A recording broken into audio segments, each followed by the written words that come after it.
The first time, after that, Good morning. It's 9 o'clock. Lyon County Board of County Commissioners meeting Thursday, November 2nd, 2023. 9 a.m. The agenda today, all action will be taken on items unless otherwise noted. No action will be taken on any item until it's properly agendized. To avoid meeting disruptions, please place cell phones and beepers in the silent mode or turn them off during the meeting. The board reserves the right to take items in a different order to accomplish business in the most efficient manner. Items may be combined for consideration. Items may be pulled or removed from the agenda at any time. Restrictions on comments by the general public.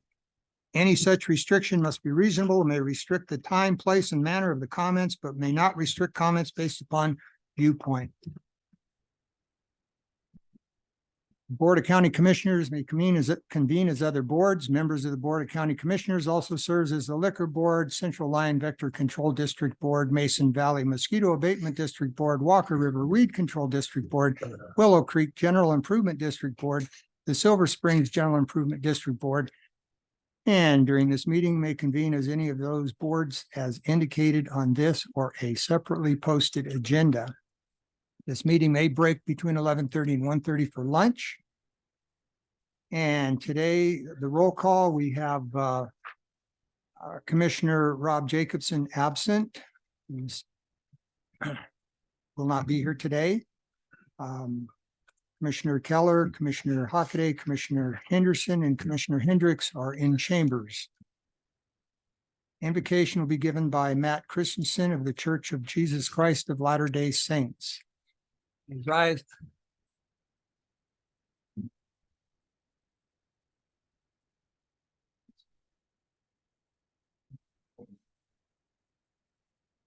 Our dear Heavenly Father, we are grateful to be here this day for this beautiful land that we live in and for this beautiful fall season that we are enjoying currently. We're grateful for the moisture that was given us and that it did not result in more significant flooding. We're grateful for our government and the peace and order that they present to us. Please bless this meeting that those who put forth viewpoints can do so respectfully, and that those commissioners and those responsible can listen with understanding hearts and use the wisdom and intellect that they have been blessed with to make decisions that will bless the lives of all those in this community and the surrounding area. Help us all, Father, to be kind. We know that there are many conflicts raging in the world. Help us to be understanding and accepting of others while standing for the beliefs that we have. We love thee, Father, and we ask for these things in the name of thy holy Son, Jesus Christ. Amen. Commissioner Henderson, would you lead some pledge? Please join me. I pledge allegiance to the flag of the United States of America and to the republic which stands one nation under God, indivisible, with liberty and justice for all. Thank you. Yeah. Now, for information purposes, we are going to recess for a closed session. We will get finished with the closed session and return to accomplish item 4 after a return. So I'm recessing at 9:03 for closed session.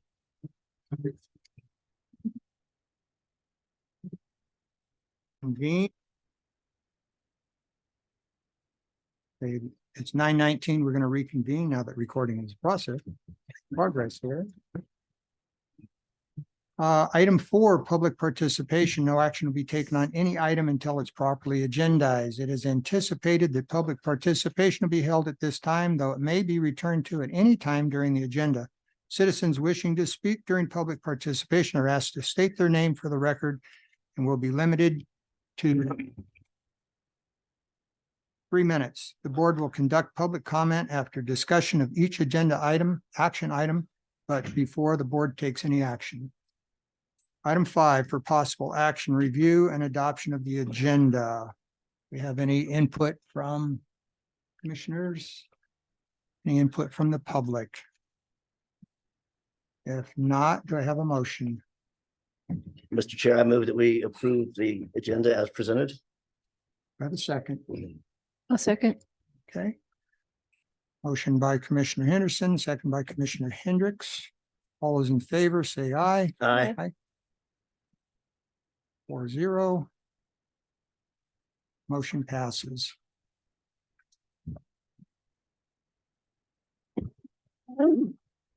And we have item 6, time certain. It'll be 9:15. We're past that. For report only, update from Mason Valley Fire Chief Scott Draper. Sir, good morning. Scott Draper, Mason Valley Fire. Thank you for the invitation to come over and speak with you again. I believe it's been well over a year since I've been here. Unfortunately, I don't have a lot to present to you because not a lot changes at Mason Valley Fire within a year. But I do want to extend the same invitation I gave you guys last year. Was I'd love to see you guys just, walk across the street, come over and see the fire station, see our facilities, our equipment, and what we're doing, and meet some of our people. More than willing to answer any questions. I do have a few notes that I prepared on a topic that is very important to Mason Valley Fire, and I believe it's very important to the county and to the citizens that and the people that drive through our county. And that's the Miller Lane, Iazzi Lane, and Pete Hendricks Road. So if you don't mind, I'll just read some of this off to you. On average, Mason Valley Fire responds to 3 to 4 car crashes per month at the corner of Miller and Iazzi, and approximately 1 every month to 2 months at the intersections of Iazzi and Pete Hendricks, Bybee and Pete Hendricks, as well as Pete Hendricks Road itself. And that's just Mason Valley Fire. Lyon County Sheriff's Office, I'm sure, responds to a lot more than we do, as not all car crashes dispatch fire due to them, if it's critical or not. So I'm sure the Sheriff's Office numbers are even larger than ours. Since the flood closure of Miller Lane, we've had 0 calls on those county roads for Mason Valley Fire. The months that it was closed, 0 calls over there. As Google Maps and other mapping programs use algorithms such as distance and real-time traffic conditions to determine the route, the closure and rerouted drivers from 95A East to Goldfield to 95A North. This reroute through Yerington caused no more crashes through the town. In fact, we had 1 crash at Goldfield and 95 during this entire closure, which is less than our average during that time period. I understand the money's been spent for a study for engineering for a curve at Miller and Iazzi, which is great. And hopefully when funding is available to build the curve, I hope there's not too many lives that have been affected in the meantime. Additionally, that curve will only solve 1/3 of the problem at a great expense. We still have Iazzi at Pete Hendricks, Bybee at Pete Hendricks, and Pete Hendricks himself, which are causing quite a few crashes. Closure of any of these roads would not be realistic and would be a great effect on local residents as well as the ag business. I believe the solution to this problem is to lower the speed limits on all 3 roads to 25 miles an hour. I believe doing this is completely justifiable merely by the number of crashes on Miller and Iazzi lanes, as well as the width and condition of Pete Hendricks Road. Speaking to homeowners in the area, a reduced speed limit would be welcome. Dustin and his crew have done a great job trying all kinds of options in the past years. More signage, rumble strips, flashing lights, they've all helped, but I think there's more is needed. Currently, there's 18 speed limit signs on those 3 county roads. To replace those signs would cost $810, not including labor.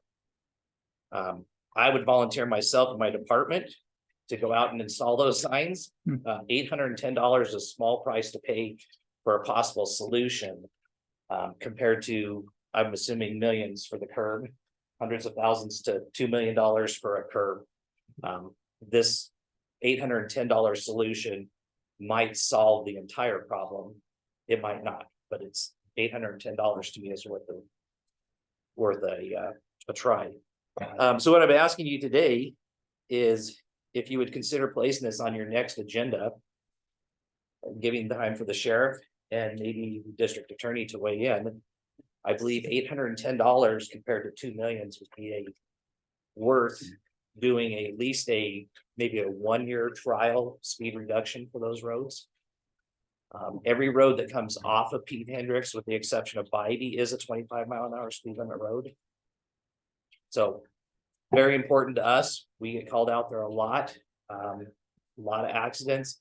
I know you guys have heard this before from over there, but until you're there, it's hard to see the detriment and the pain it's causing families. I just wanted one event we had there in the middle of the night. We pulled 3 children out of a van, their father and their grandfather, and we flew 2 of the children and the grandfather. We had 3 separate helicopters landing out there that night.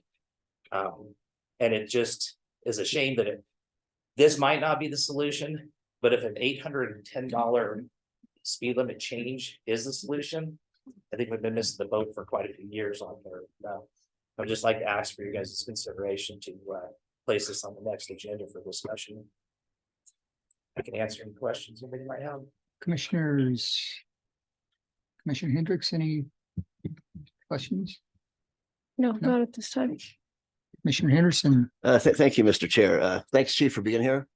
I appreciate it. You know, I think that the different governmental entities in the county should talk to each other once in a while. I encourage you to invite our county manager to one of your board meetings.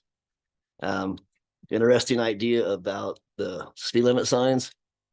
I personally don't think that would do any good because it doesn't matter what the number is on the sign. People are going to drive where they feel comfortable, but could be more fine revenue. But other than that, thank you for being here. I do have one question. Okay. How's your staffing? We have one vacant EMT position right now that we are advertising this week, hopefully to fill. We are in need of staffing. Unfortunately, it's not realistic to us financially. Okay. So we rely heavily on volunteers.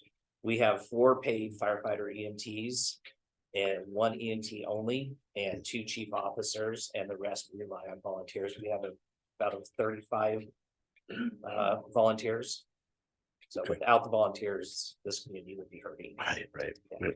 Okay. As far as the speed limit goes, so I'm sure the sheriff's office is already patrolling the area at the 45-mile-an-hour speed limit. So there wouldn't be much change that would be needed for the 25-mile-an-hour speed limit. But I kind of look at it as if the speed limit's 45, they're going to be going 55 or 65. So if it's 25, maybe they'll be going 35 or 45, which would actually hopefully it's worth a shot for $810. We can all hope. Commissioner Keller, anything? Thank you for your presentation. I will say that I've been pretty much harping on this for the last couple of years because of Miller, Ayazi, Pete Hendricks, and Bybee. It is a problem. We did a 72-hour traffic study out there, and 60 to 70% of the cars were doing 60 to 70 miles an hour. And this over the 72-hour period, 20 cars were doing 90 to 100. 10% were doing 45, and that's the posted speed limit. So I've got a lot of complaints from ranchers and regular locals that have said that it's a problem. And we've also had 2 people killed at Bybee and Pete Hendricks. So whatever That's we what can I come up guess, with, we can hopefully. do studies, we could, spend millions on engineering and big curves and all that other stuff, but let's try just a trial period. I have no problem with that. It might work. Yeah. I don't know the legalities on it. That would be for Sheriff Bogus and Mr. Rye, but Yeah. if the $810 fix is the answer. Now, I agree. If it'll slow people down, because I'm out there quite a bit. And I've seen how fast people are going and the problems that they're causing. So I appreciate you bringing that up. Thank you very Thank much.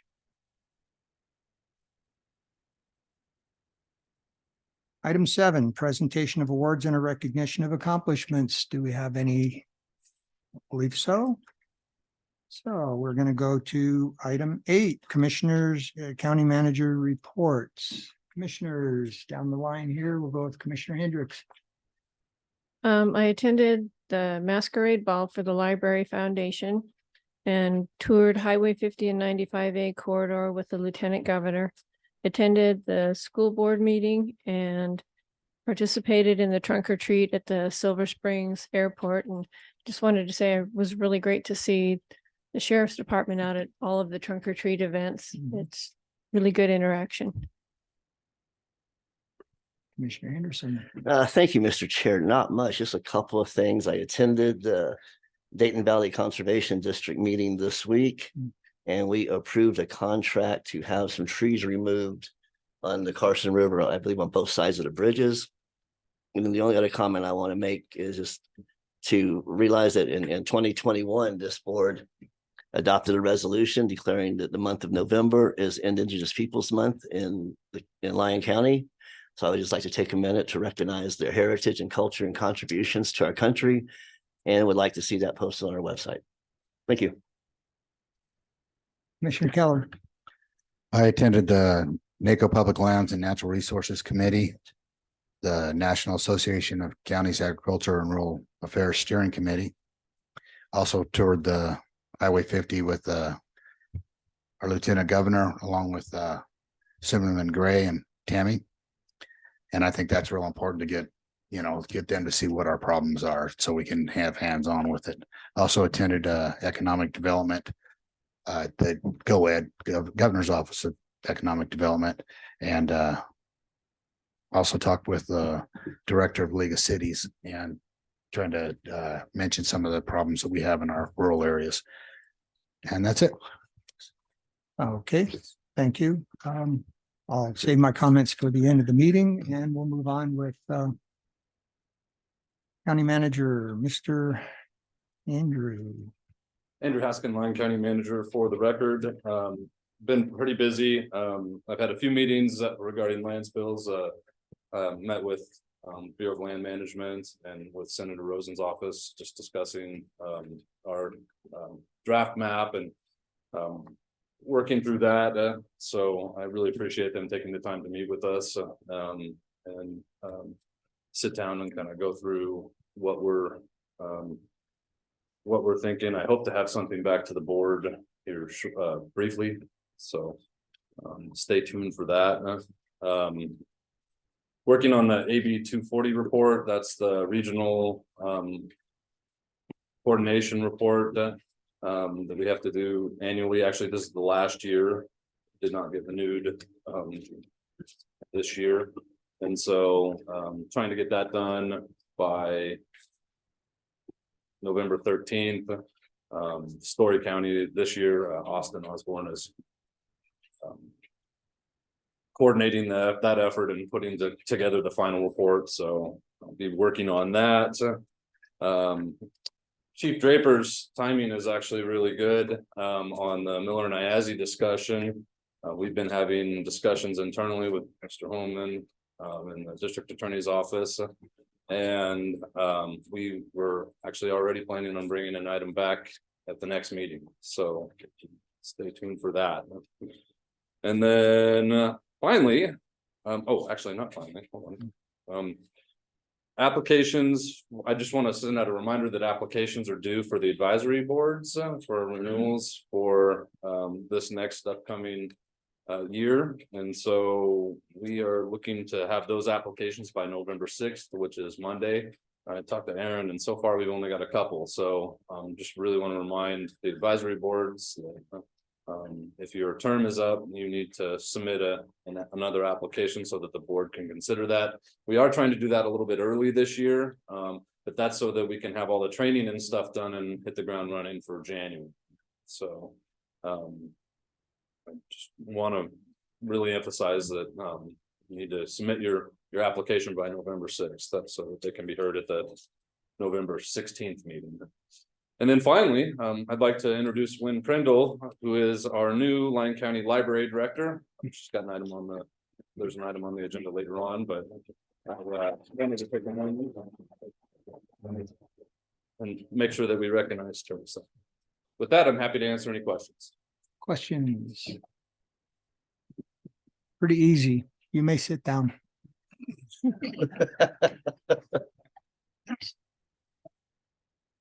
We'll go to 9, elected officials reports. Do we have any elected? Looks like Sheriff Pope is heading up. Outstanding.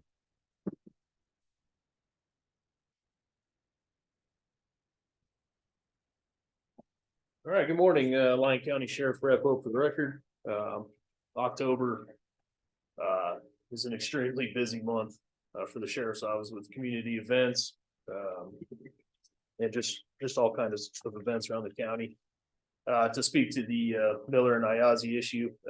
Pete Hendricks, we recently conducted a saturation patrol in Urington.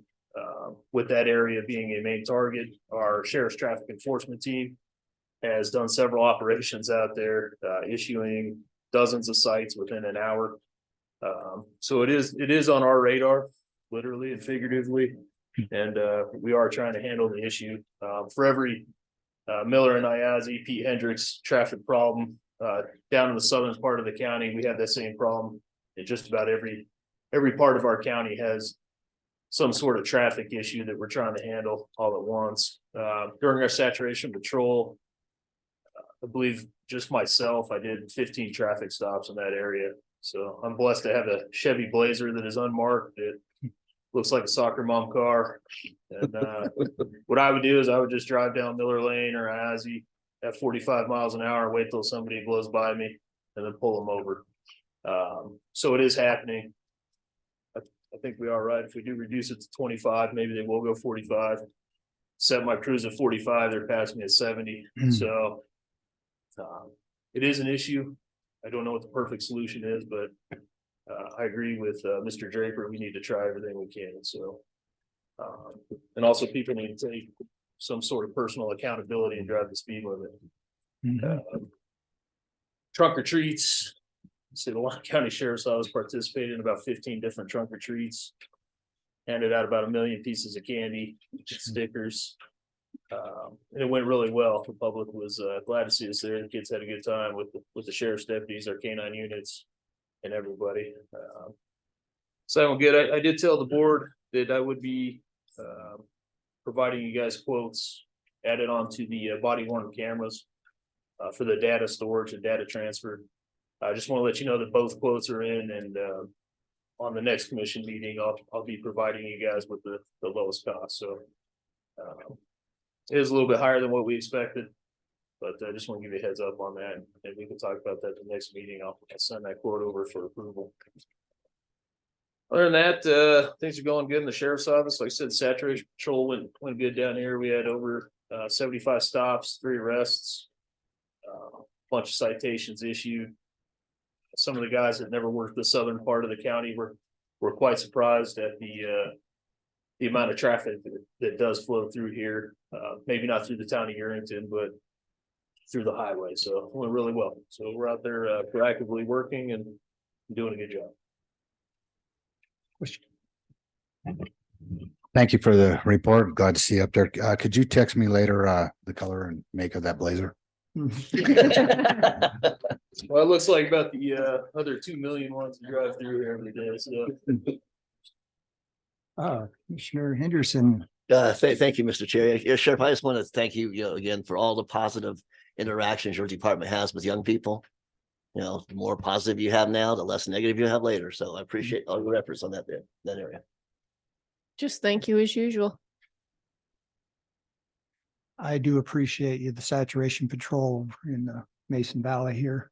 As you noticed, all the different people that have a plan to go faster than they should.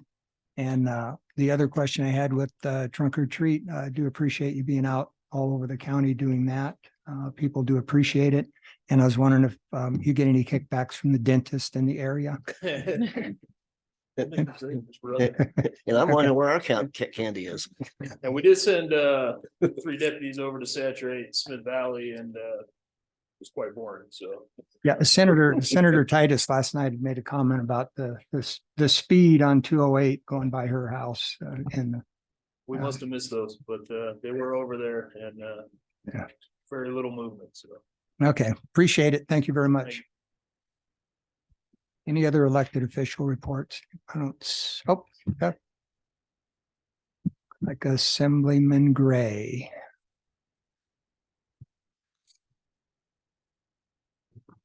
Good morning, Ken Gray, Lyon, District 39 for the record, which covers the Central Land Corridor and all of Douglas County. I gotta tell you, it's good to be back in this room and see all you guys. It's been too long. So what I'd like to say today is kind of well, I dovetail on what Scott had talked about with the Lieutenant Governor coming through. First, I want to say we have a Lieutenant Governor now in this state that truly cares. Not the others haven't, but he's out there.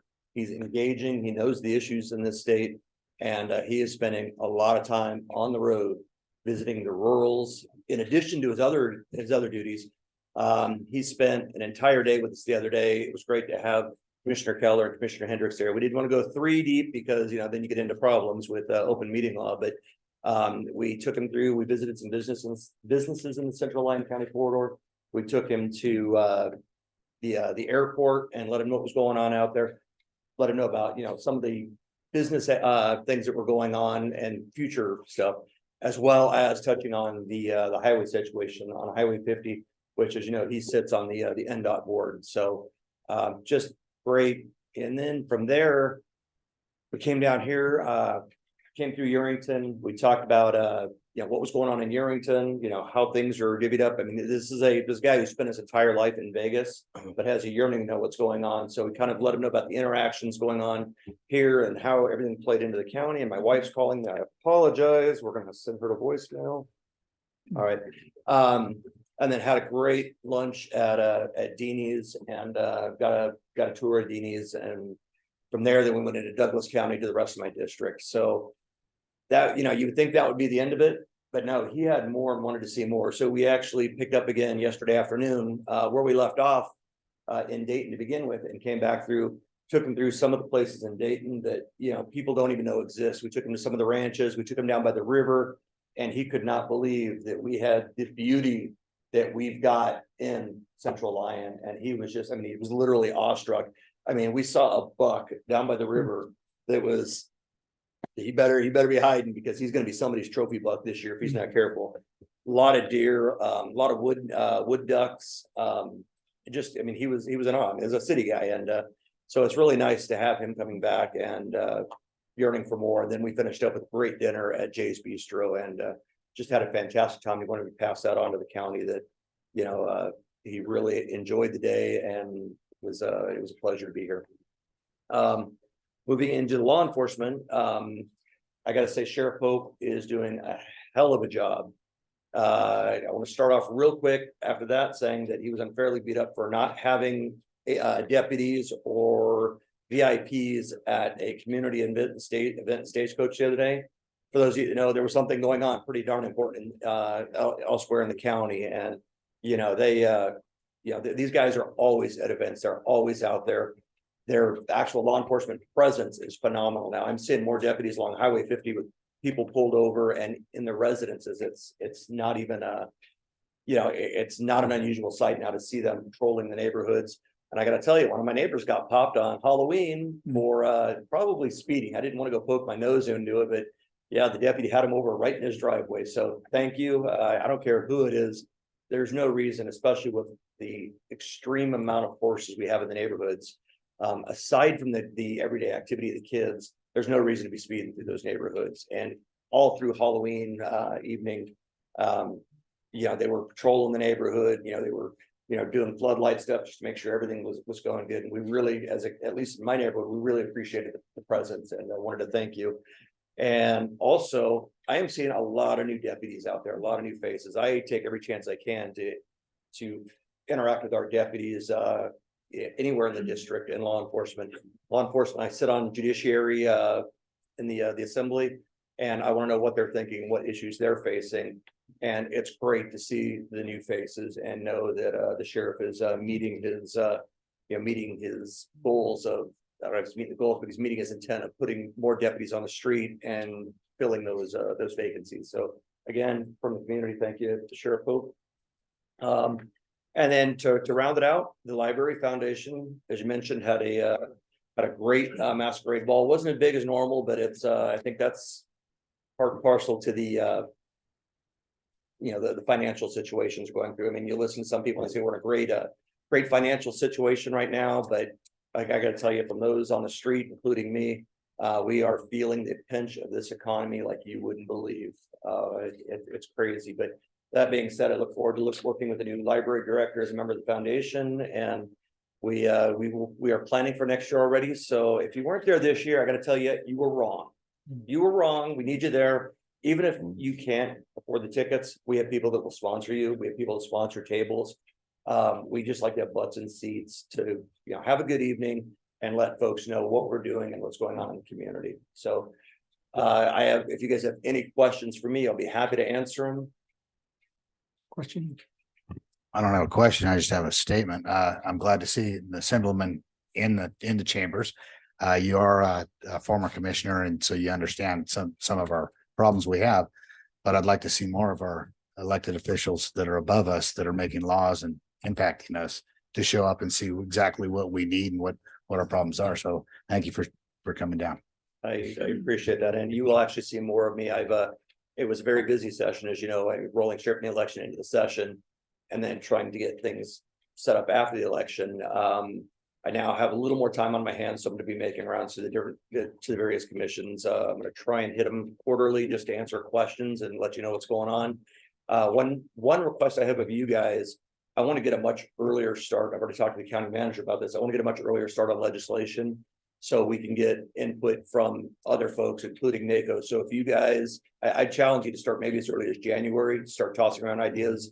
You know, if there's a piece of legislation you want me to carry, I'll be happy to do it. I earmark at least one for you guys, one for Douglas. And that, I know you guys get one, and then there's NACO, but I would, love to carry something for our counties, and I would just like to get that into LCB sooner rather than later, so we can deal with the lawyers and then get it out to the interested parties. So start kicking that around, please. Any other questions? Commissioner Henderson. Thank you, Mr. Chair. Not really a question, but a comment. Thank you for being here. I'll echo Commissioner Keller. It's good to see an assemblyman in the building.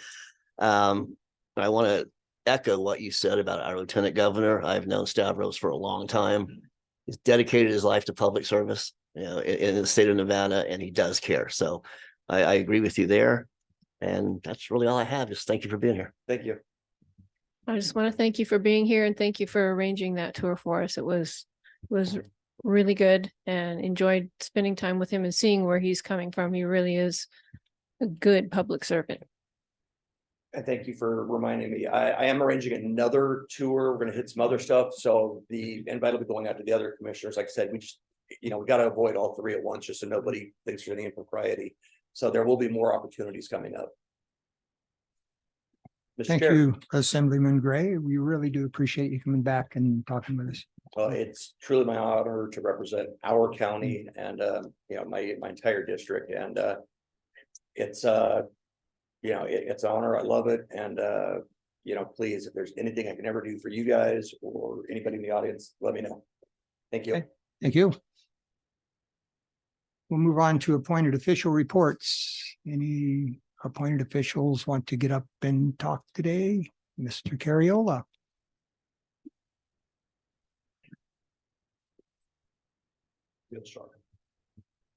Thank you, Mr. Chair. Good morning, Commissioners. Louis Carriola, Community Development Director. Just a quick update on staffing and community development. We did hold 2 interviews last week for senior planner. We were able to make 1 offer, but we couldn't come to an agreement with that applicant. So unfortunately, that position is still open.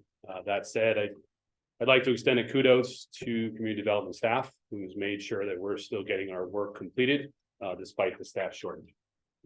And then real quickly here, I have just an update on recordation of a final map. As you might recall, the board doesn't see the final maps. They are approved by staff. So just real quickly, I just wanted to update you here on a final map in Dayton, just signed on Halloween on 10/31 for 32 townhomes. It's a Gold Country Estates townhomes. So you can see the location there.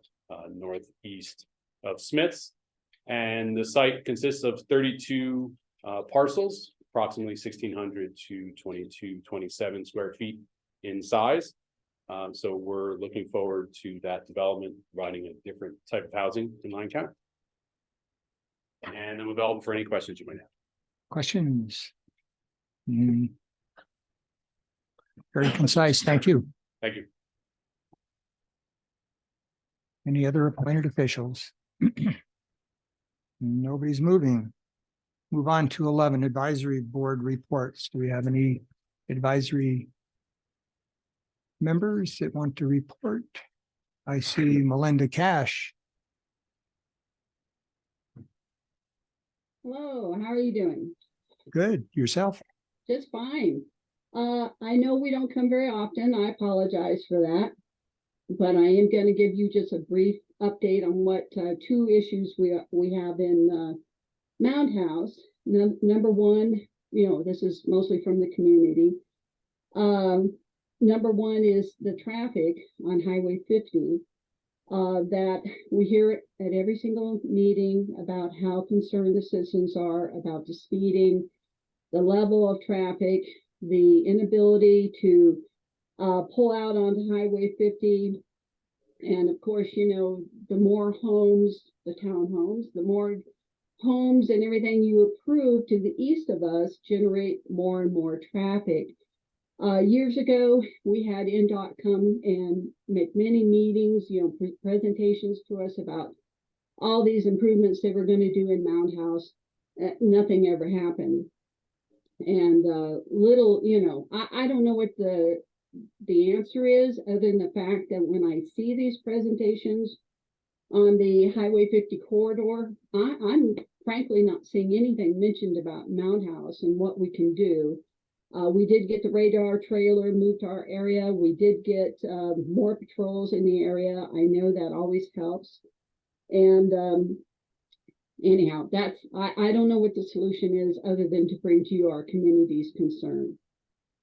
Real quickly also, I would like to thank Commissioner Henderson, Commander Ortiz, and especially our county manager who presented on the lands bill for attending our meetings. Anytime any of you show up, it's very exciting for us, and we really appreciate it because we know we're on the outskirts. So thank you for doing that. The other main issue we have, of course, is our community center. We are so excited for our community center. It's fantastic. We look so forward to the development of it. We have some problems. If you remember, you originally approved $1 million of ARPA funding for our community center. And then it was revised to 300,000 because, we understood there were more pressing needs. But anyhow, the estimates, from what I understand, what I've been told, to remodel the community center are double the 300,000. And I can't thank staff enough, your wonderful staff, for everything they have done for us to try to work the miracles they have and to provide us with, even basic things. If this wasn't a Lyon County project, I would be hitting up every business in this community looking for donations. But of course, we know I'm not allowed to do that. I'm not afraid to do it, though. If I was told I could go right ahead and do it. I know the county manager is looking maybe into putting in for another grant request for some money from rural housing. But my request would be to you, if you could possibly look into anywhere where we could find that additional funding to get this remodel project started. It would be wonderful. I keep hoping that something will open in the ARPA funds that, wasn't used, that maybe could come back to us so we could finish this project. Right now, we have a 4,000 square foot building, which you couldn't ask for anything better, but we don't have air conditioning. We don't have really usable good heating source in the winter. We're going to have to move back into the cramped kitchen to be able to have probably good heating. And of course, with flu season and COVID coming up, that's a concern. But anyhow, those are our biggest concerns. I don't know what the solutions are, and everybody keeps telling me to be patient. And honestly, I'm trying to be as patient as humanly possible. And I can tell you, we have volunteers who go down there and clean the community center. We keep it cleaned. We've been cleaning all the yards around it. We've been cleaning the parks. We're doing everything we possibly can to make this something to be so proud of. And we are so proud of it. So that's my report. Any comments or questions? No. Thank you for your report. Appreciate it. Thank you. We have any other hands up for reports? Seeing none, we will move on to item 12, consent agenda. Action will be taken on all items. All matters listed under the consent agenda are considered routine and may be acted upon by the Board of County Commissioners with one action and without an extensive hearing. Any member of the board or any citizen may request that an item be taken from the consent agenda, discussed and acted upon separately during this meeting. Today we have items 12A through 12G. Commissioners, anything you want to pull out? Do I have any public input on the consent agenda? If not, I'll look for a motion on the consent agenda.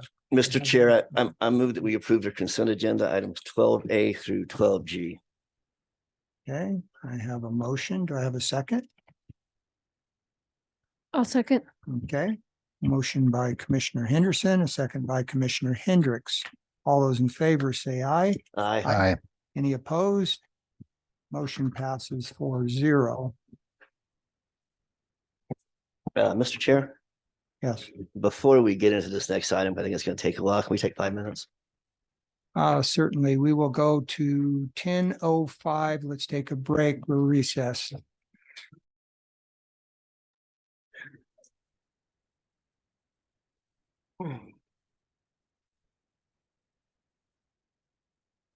It's 10:05. We're going to reconvene.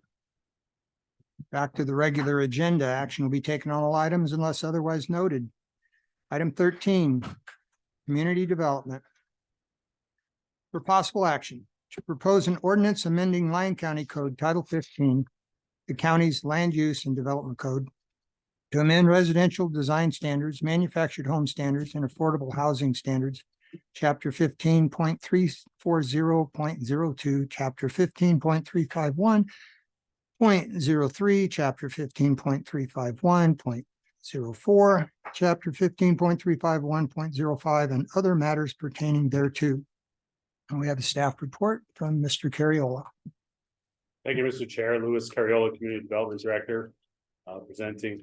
In my presentation here, I'll run through each bit of the text proposed for amendment. And we'll start here with an outline or a quick reference to the specific chapters within Title 15, the county's development code, that are proposed for amendment. Chapter 340.02 is titled Residential Development Design Standards. 351.03 are where manufactured homes are permitted. 351.04 standards for manufactured homes and manufactured housing, and 351.05 the hardship exception for manufactured homes used as accessory dwellings. We'll go into details to explain what those mean. As reflected in the whereas statements in the proposed ordinance, the focus of these amendments is first to address requirements to amend our code due to the last session of the Nevada legislature, the 83rd session. One of the goals is to maintain the quality of our existing residential neighborhoods and to maintain the character of residential neighborhoods, utilizing best building practices, and to also affect the potential for code enforcement violations. If you recall, some months ago, we had a workshop for code enforcement ordinances, and we'll be bringing forward those amendments next year. But many of those code enforcement issues involved storage of materials outside of structures. So I'll touch on how the proposed amendments might affect that code enforcement issue. Additionally, we are, through the proposed amendments, providing a pathway and a process to incorporate affordable housing into the new housing stock in Lyon County, something that's not well defined or outlined in our code currently. So Coming back to some of those whereas statements, I am going to sort of run through some of the high points based on the underlying text here. Some of the residential design standards are intended to improve fire safety and structural integrity and overall aesthetics of new homes. We are again looking to affect code enforcement issues in a way that we can through housing design. I did want to point out that one of the proposed standards is to change the minimum size for new manufactured homes in Lyon County. That standard would be as a result of the 83rd session of the Nevada legislature, which changed the minimum square footage from a standard that's been in place since 1999. And again, I'll go into details moving forward. We also, again, will be looking to incorporate affordable housing into our ordinance. So before we get into our changes, I did want to point out an NRS provision, 278020, authorization to regulate building. It is this provision that allows governing bodies in cities or counties are authorized, I'll read some of the text, are authorized and empowered to regulate and restrict the improvement of land and to control the location and soundness of structures. Provided we take into account any potential impairment of natural resources and the availability of and need for affordable housing. So I'll now move on to the proposed amendments. As previously stated, I'm going to go through each item individually with an explanation. So on these slides, on the left, you'll see the text, and then on the right will be staff's commentary. I've highlighted the text that is proposed for amendment. So first, we're starting with residential design standards. These would apply to all new residential development in the county, single family residential development detached.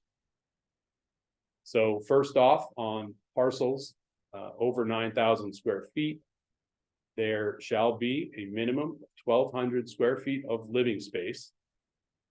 And that standard is intended to maintain the quality of our housing stock moving forward, recognizing that when a new home is constructed, will be part of our housing stock for decades. I'm sorry, and I'm just going to have to request just a quick moment and ask for some assistance from my staff member.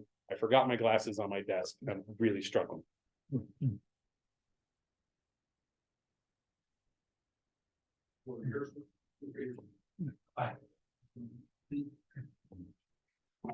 Very sorry about that. Okay, so we also have included a provision here for parcel sizes. So on lots at 9,000 square feet or smaller, the minimum living area required would be 900 square feet. These amendments that you'll see in the text in green were changes that staff made after our planning commission meeting. Some members of the public and development community expressed some concerns with our initial draft, which required 1,200 square feet for all new detached single family residential. So we did add this provision, the 9,000 square foot lot size, not associated with zoning, with the lot size, was selected because that is consistent with our second smallest suburban residential zoning district, our suburban residential 9,000. The thought being there are existing tentative maps already approved by the county on various stages of getting to final or site improvements, as well as future subdivisions with smaller lots. 1,200 was recognized as maybe being difficult to attain. So we're looking at 900 square feet for 9,000 or less.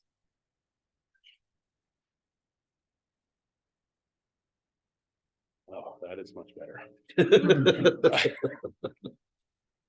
I've looked at this enough. I was doing much of that from memory, and I can't say that was going to hold up.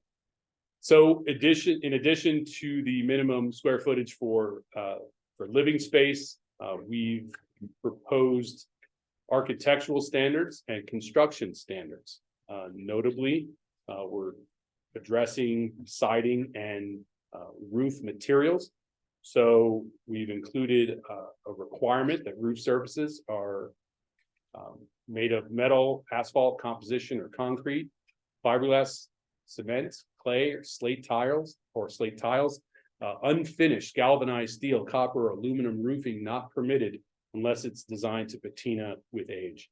We've all seen some of those highly reflective roofs, and we're looking to avoid that and put it in statute.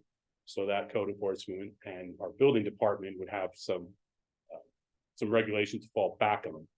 Additionally, we're requesting requirement for a 312 roof pitch over 75% of the roof area, and a roof overhang and eaves of not less than 12 inches. In our internal discussions, we did discuss both 8 inches and 12 inches. What we propose at this stage is 12 inches. The intent for the roof materials and the eaves is to not just provide a quality architectural standard, but also to protect the foundations for runoff, as well as maybe the siding if we ended up with no eaves at all.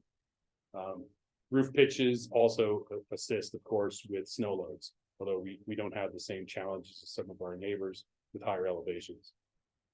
Exterior siding materials are also outlined in our proposed residential design standards to consist of wood, hardwood, brick, concrete, stucco, glass, tile, vinyl, or stone. One of the changes from our planning commission hearing to the proposed amendment in front of you is that we dropped the word lap from the siding. So it's vinyl, not just vinyl lap, to make sure that some of that manufactured housing types could also be accommodated if that was an issue. We included architectural features in our code. So this section here addresses a number of features that are sort of a way to customize a home, options for a developer or property owner to incorporate architectural features.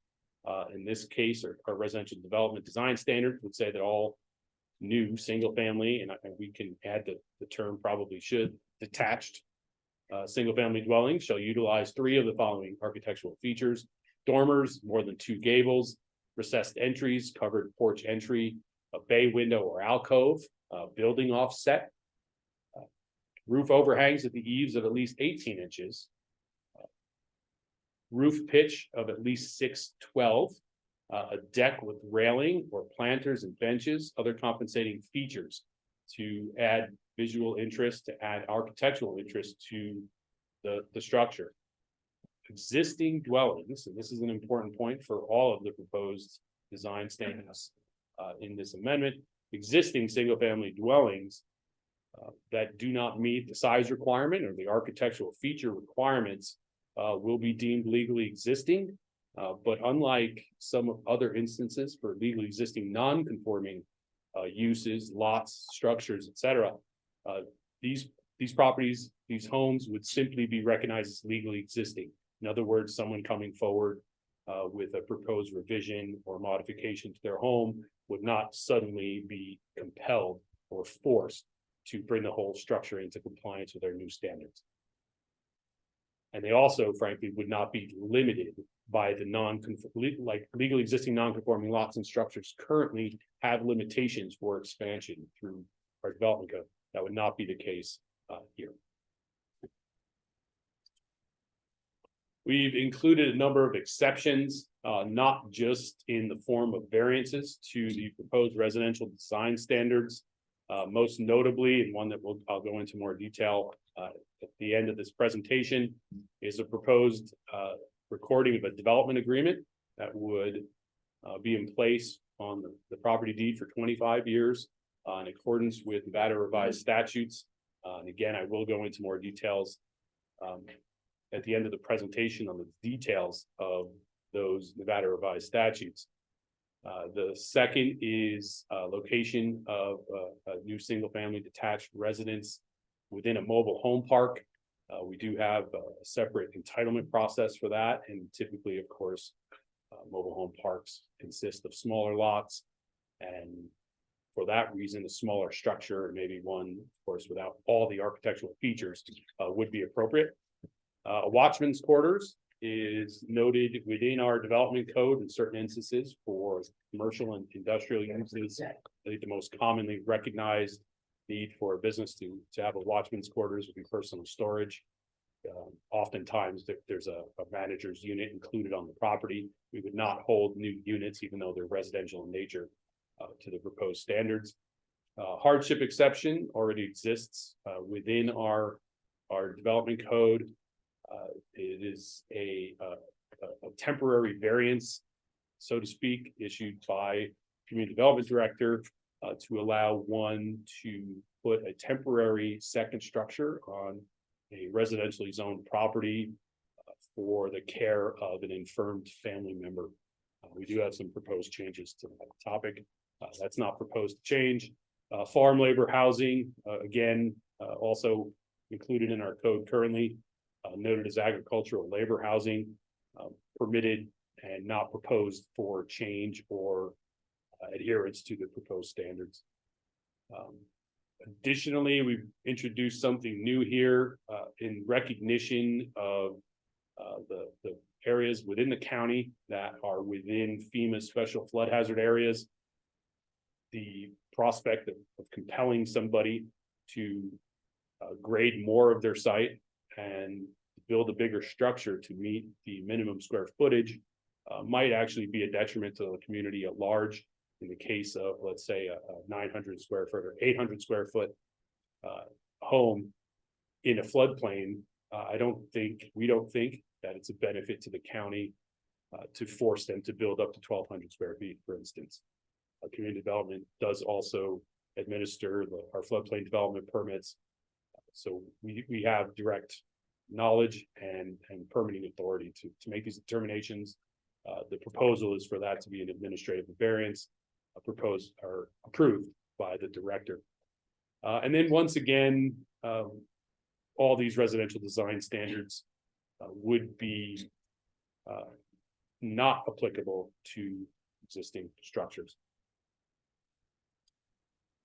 There are some exceptions to the design standards that are proposed for consideration within administrative variances that we don't feel are appropriate for an exception. One being enclosed soffits for roof eaves. The idea being that for fire suppression, the soffit being in place, one, prevents potential embers from getting up into an attic, and then two, permits fire suppression activities to immediately involve ripping down the soffit and then applying the water directly into the attic. So the thought process there is that enclosed soffits do provide some measure of safety for fire suppression. The other is the 12-inch eaves, as we previously mentioned, to protect siding and foundations. Although again, we did discuss 8 inches as well.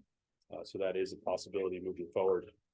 Minor variance may be issued for flat roofs. Something else we heard from the development community after the planning commission hearing was that flat roofs aren't just a function of people living in storage containers, that there are more modern designs that are quite appealing to some folks, and we shouldn't restrict them entirely.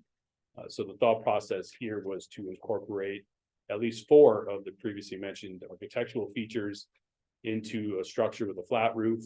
If you recall, some of them included items like a deck or planter boxes, things that are not all that difficult to achieve. And I think many people, particularly someone building a new home, might want to incorporate into a design also. So the thought process there is that that's not all that onerous a request. Moving on to manufactured homes, chapter 15, 350-103, where permitted, addresses manufactured homes specifically. Manufactured homes are already permitted in all single-family residential zoning districts that permit single-family detached residential uses. That isn't proposed to change. The addition here, the code would simply require manufactured homes to meet the same proposed residential design standards as all single-family or as all new single-family residential structures in the county. We've added some additional language to put some responsibility on the property owner that when one brings forward or submits a building permit for a manufactured home, that they have confirmed that there aren't CC&Rs within their development or a historic district that would prevent them from legally doing so. At times, the county staff is not always aware of CC&Rs. Something that comes up at the building counter and planning counter quite a bit is that while we don't technically enforce CC&Rs, if we're aware of a CC&R preventing something like a manufactured home or solar on a property, we are obligated to, of course, respect those rules. But it can get a little sticky for us sometimes if we're not aware of all the rules. So that's what the addition of this language is intended to clean up for staff. Additional language within 35103 is sort of a cleanup of our development code. Right now, watchmen's quarters are mentioned as being permitted for some industrial uses and industrial zoning districts within the manufactured home section, and it is little unclear sometimes for applicants and for staff that the watchmen's quarters can be stick built. It doesn't have to be a watchman's. It doesn't have to be a manufactured structure. So that's all this proposed amendment is doing, is cleaning that up for both sides. A number of code sections are stricken.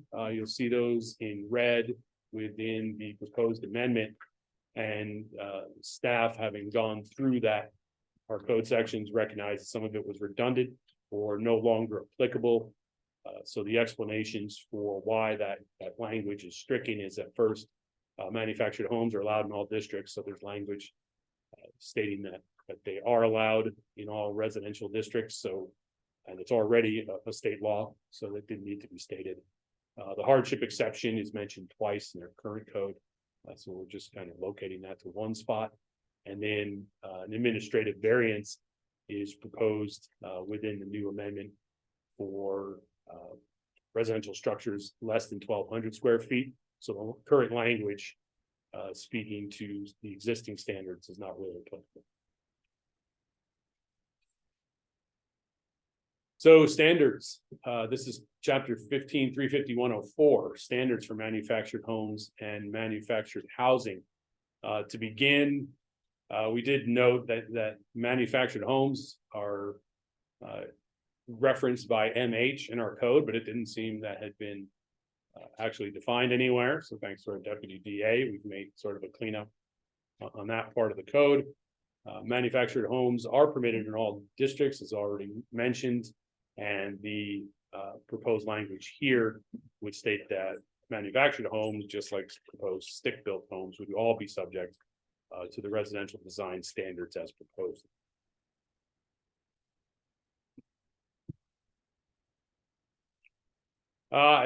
Some of the code sections that are directly affected by the 83rd legislative session are addressed here, items 4 and 5. Since 1999, this code has been the NRS provision for manufactured homes stated that they must consist of more than one section. As a result of the new session, that language is consist of one section or more. And the change to the square footage is from a minimum of 1,200 square feet to 400 square feet. So we are here addressing the required amendments to our development code. We are again going to have a bit of a discussion here about some of the residential design standards and how staff is proposing mechanisms for structures to be both above and below these new stated minimums. So the standards for manufactured homes and manufactured housing, as already mentioned, they are intended to be the same, to be identical really to the standards for stick built.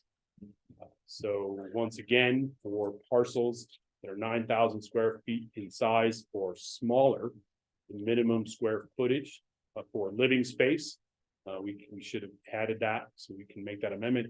On parcels 9,000 square feet in size, include a minimum of, sorry, lost my place there. go back. So for 9,000 and less, the minimum living area space should be 900 square feet. For over 9,000 square feet, the minimum living area is 1,200 square feet. So recall that's the standard for new manufactured homes. It's been in place since 1999. We're looking to carry that forward. Additionally, the architectural standards already reviewed as part of the earlier part of the presentation would also apply.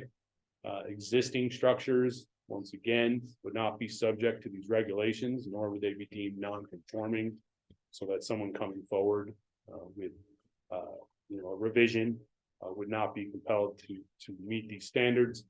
The same exceptions would be in place. So if a home wanted to bring forward, our property owner or developer wanted to bring forward a manufactured home that didn't meet the required minimum living area square footage, development agreement for a period of 25 years would be recorded against the title.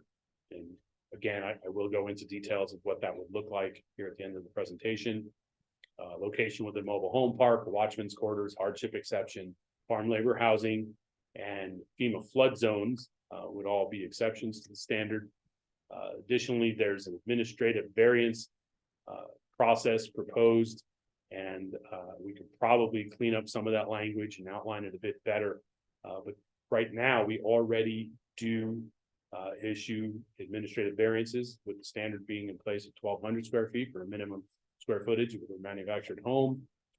We don't approve many of them, on the order of maybe 4 to 6 a year, maybe even less. But if someone wants to replace an existing home, we'll review the surrounding area, the immediate vicinity, I believe is how the language in the code reads, to see if other structures are below that 1,200 square foot requirement. If they are, we can permit through an administrative variance someone to rebuild or to construct a home less than 1,200 square feet. We are proposing for those clauses to be carried forward. And we do have a provision as well for a minor variance for the flat roof to be included in manufactured homes, provided for the architectural features were met. So again, what you'll see here is that we're now proposing separate standards for the two housing types that get built and manufactured. They are proposed to be the same.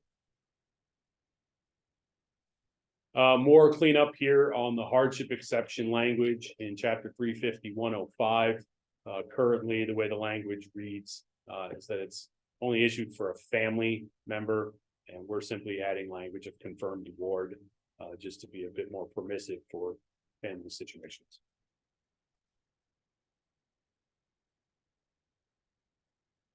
Okay, so we did do a small tax exercise using, I thank you to Troy, our assessor, for assisting with this, using the Dayton Valley Tax District, sort of a comparison between a 1,200 square foot manufactured home and a 400 square foot home, and the difference in tax revenue collected by the county annually.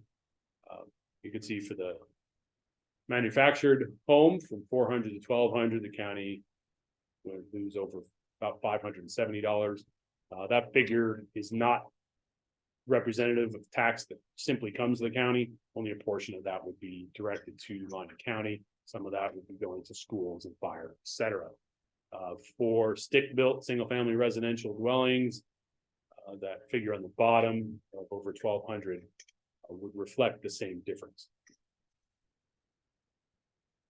So the NRS references as proposed to affordable housing, they should have been included in your packet. They're taken from NRS 278-0201, agreement with governing body concerning development of land, matter, and context. Applicable ordinances, resolutions, and regulations, restrictions on subsequent action by governing body. The full text is there. I certainly won't read it.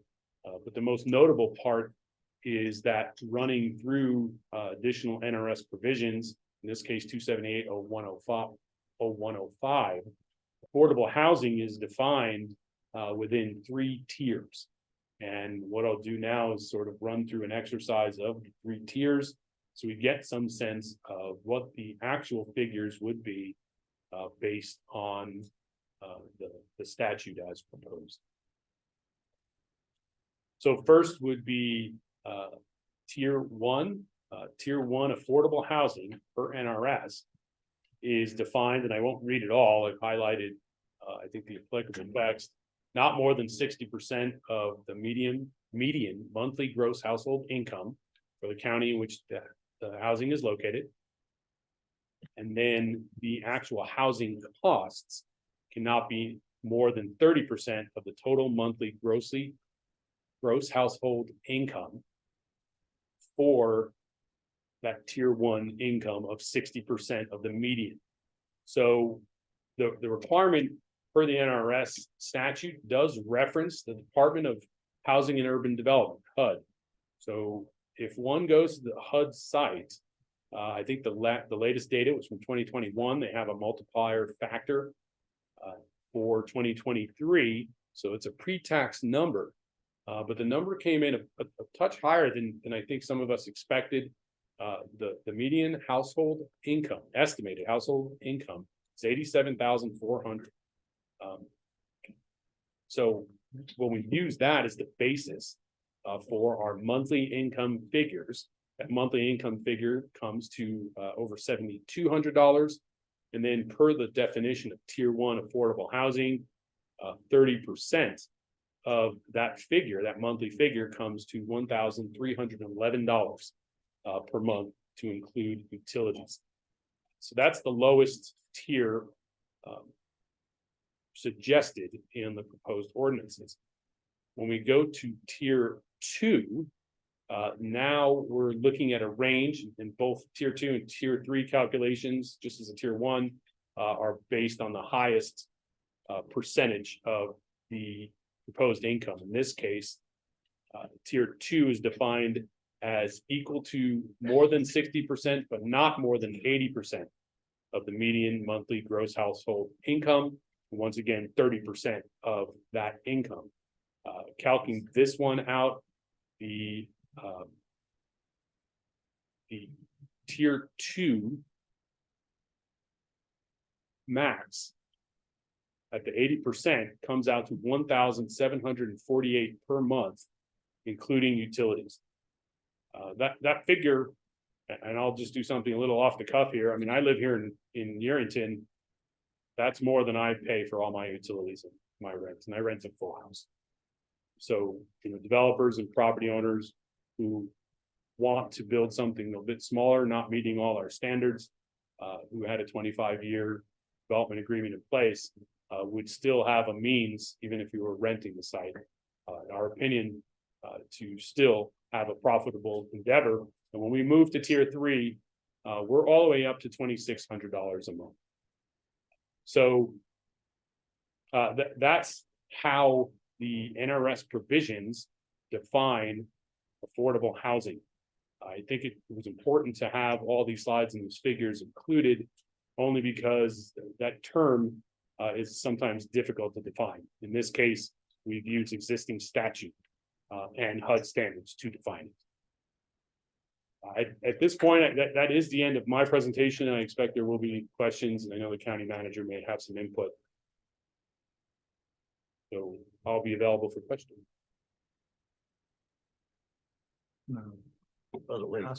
Public, we'll go to the public, unless the county manager has something to say right now. So we're going to move to public questions or comments here, I should say. Do we have any? Please line up, and on Zoom, if you'll put your hands up so we know who on Zoom may have questions. Would appreciate that. We'll start with the in chambers. Please sign in and state your name. Thank you, Mr. Chair. For the record, Susan Fisher with McDonald Corano, and I'm speaking on behalf of the Nevada Housing Alliance, which is the statewide association for manufactured home dealers and related vendors. We do have some concerns with this ordinance, and you've received a couple of letters, one letter from the association as well, so I won't read all of that, but that lays out a lot of our concerns. There is I want to point out, there is a dealership here in Lyon County and Mound House, Clayton Homes, that's been there for many years. And the general manager of that dealership walked through his lot just this week and looked at all of the brand new model homes on the lot. Not one single one would fit under this new ordinance, would be able to be placed in Lyon County without getting a variance because of the overhang restriction. The manufactured home dealers do not build them more. We can't have them more than 8 inches because of NDOT requirements. Most of the homes that are transported into Nevada now that people are wanting are the 30-foot wide units that are 15 feet wide to ship. And they're measured from the widest point, the eaves, and not the base of the home. So adding the extra inches there would prohibit them from being even, we can't even transport them. They'd have to be built here on site, which would add thousands and thousands of dollars to the cost of the home. And I would like to quote Assemblyman Gray, who said, "We're all feeling the impact of the pinch in this economy. With interest rates what they are now, people are looking for smaller homes because they simply cannot afford to have the larger home now because of the high interest rates. That's part of it. And a lot of people, as they get older, they want to downsize, or they want to replace an aging manufactured home with a new one, but a smaller one that fits their lifestyle better. So I appreciate you listening to our concerns today. We would ask that we just pump the brakes on this ordinance and have a little bit of time, more time, to be able to work directly with staff. To our knowledge, staff did not reach out to any of the manufactured home dealers to talk to them about what are people actually asking for, what do people need, and how are these homes constructed. So we would just request that we perhaps convene later on and have some more discussion about this ordinance. Thank you. Thank you.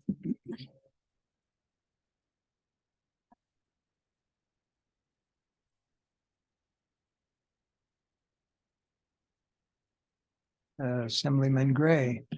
Good morning, Assemblyman Ken Gray again for the record. First, I'd like to clarify something earlier.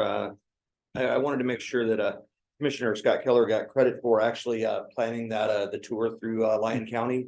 I had added parts to it and then actually did the Douglas County portion, but it was through his efforts that we got that initially set up and planned, and I did want to thank him for that. That was an awesome an awesome idea, and I was lucky enough to be able to capitalize on it. So thank you, Scotty. I appreciate that. So with regards to this, I voted for SB 40 and still stand by it. SB 40 was permissive and not directive in nature. It allows for manufactured homes to be as small as 400 square feet of living space, but does not require counties, to allow it. The language in no way requires county to allow 400 square foot manufactured homes.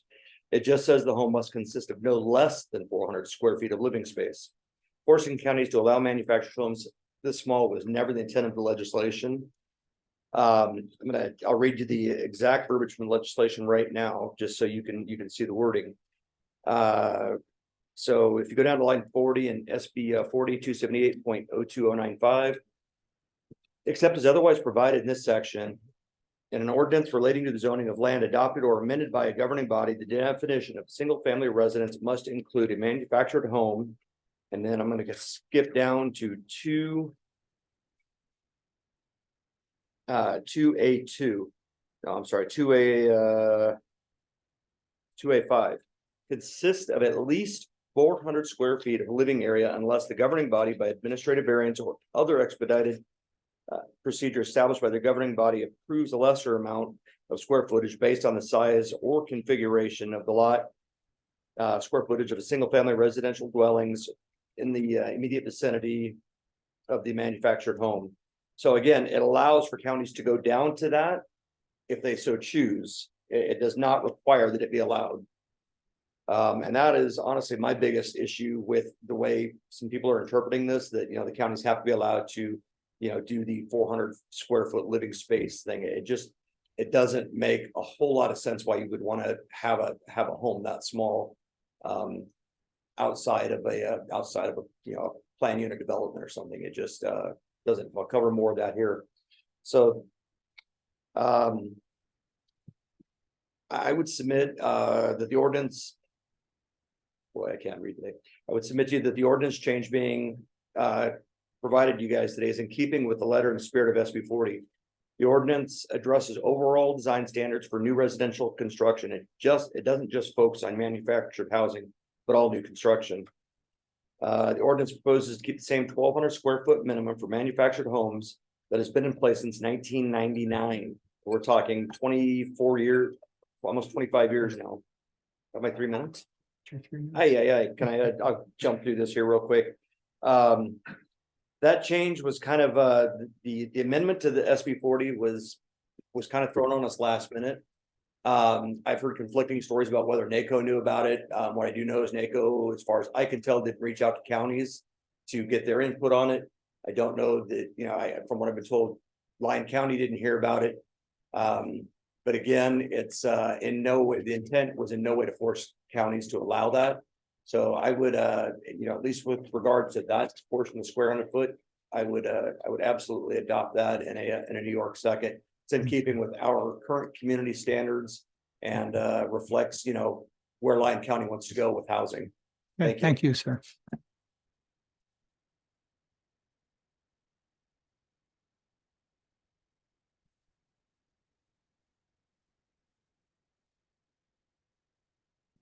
For the record, my name is Don Smith, represent Project One and various development projects in Lyon County. I stayed at the planning commission level, but I understand what county staff is trying to do, and I think this is a start. I also would like to thank them because some of the comments and changes I've seen since the presentation of planning commission result from some discussions with myself, and I appreciate that. I think Mr. Gray is a great example of why we're not prepared. You've had months to prepare this ordinance. We were not aware of it until just before the planning commission meeting.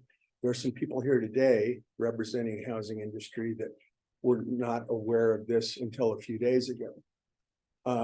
My point is, this is having a direct impact on architecture, development, and construction. If we were doing a master plan, we would have a series of roundtables so that we could have a discussion and then it would be presented to you so that we're involved in it. I would ask the same for the architecture, the development community, and the construction community to be able to sit with staff and work out some of the issues, because I have many, but I can't go through any of those in detail that would make sense because I'm probably 2 minutes into my 3 right now. 1.5. So what I would ask is, I support this. I would like to be able to come up here and say, we as a group agree with staff and that we should see it move forward, but with the following changes. So I'm asking that you please direct staff to reach out to the development, architectural and construction community, and we sit and we work through some of the issues that we have and see if we can't come to an agreement. Thank you. Thank you. And don't see anybody else in.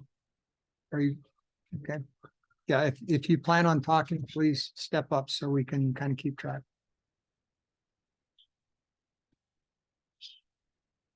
Good morning to the commission. Thank you. I'm Bill Brewer with Nevada Rural Housing. Appreciate this opportunity to visit with you today. Of course, our mission is to promote, provide, and finance affordable housing for all rural Nevadans. And part of that mission is to work with local governments to help create the conditions that will best serve those rural Nevadans. And we appreciate the commission's effort to implement smart policies that will ensure a community that you can be proud of going forward. Unfortunately, some restrictions, such as those outlined in Title 15, may have an adverse effect on those who can afford to purchase a home and live here in Lyon County. And that's where I'd like to focus my effort is on the people who will be affected, not just on the rules we're talking about, but the people who are affected. These home buyers are important to the fabric of your success here in the county. They're taxpayers. They belong on your school boards. They belong on your planning commission. They belong here on the county commission someday. And getting people into a home to establish their roots is relying upon having the tools to do so. The new restrictions that are proposed will absolutely dampen those opportunities. Title 15 proposes a larger minimum square footage requirement. Many first-time home buyers start with a much smaller home, perhaps remain in a smaller home. I'd ask everybody in this room to think about the home that you started in as a young person, or even as an adult. Is it larger than a larger space, or just enough for you to get by with? Most of us started in a much smaller home. Individual housing developments can and should make their own decisions regarding building standards. And home buyers can and should make their own decisions regarding where to buy. Some want more cookie cutter, some do not, but local government making that decision is perhaps something that we ought to question. I believe oftentimes in government, we metaphorically try to treat symptoms and not the disease, meaning we respect and understand the need for requirements and standards and applaud the commission's efforts to move in a quality, healthful way, but are concerned that Title 15 as presented would do more harm than help. As a community partner in your housing authority, I'd ask this commission pause. I appreciate Mr. Smith's remarks very much. Pause and consider putting together an advisory group of industry partners and citizens to explore this proposal further so we can better understand the core issues and address what's most important to the community and your constituency. Because people who can afford the homes will be fewer out of necessity. They will look elsewhere, more will remain renters and become less involved in the community. We want to help the community and find solutions that will support the economic diversification that the county is seeking. And we are here to help and inform and deliver our mission to you, the people of Lyons County. Thank you. Thank you.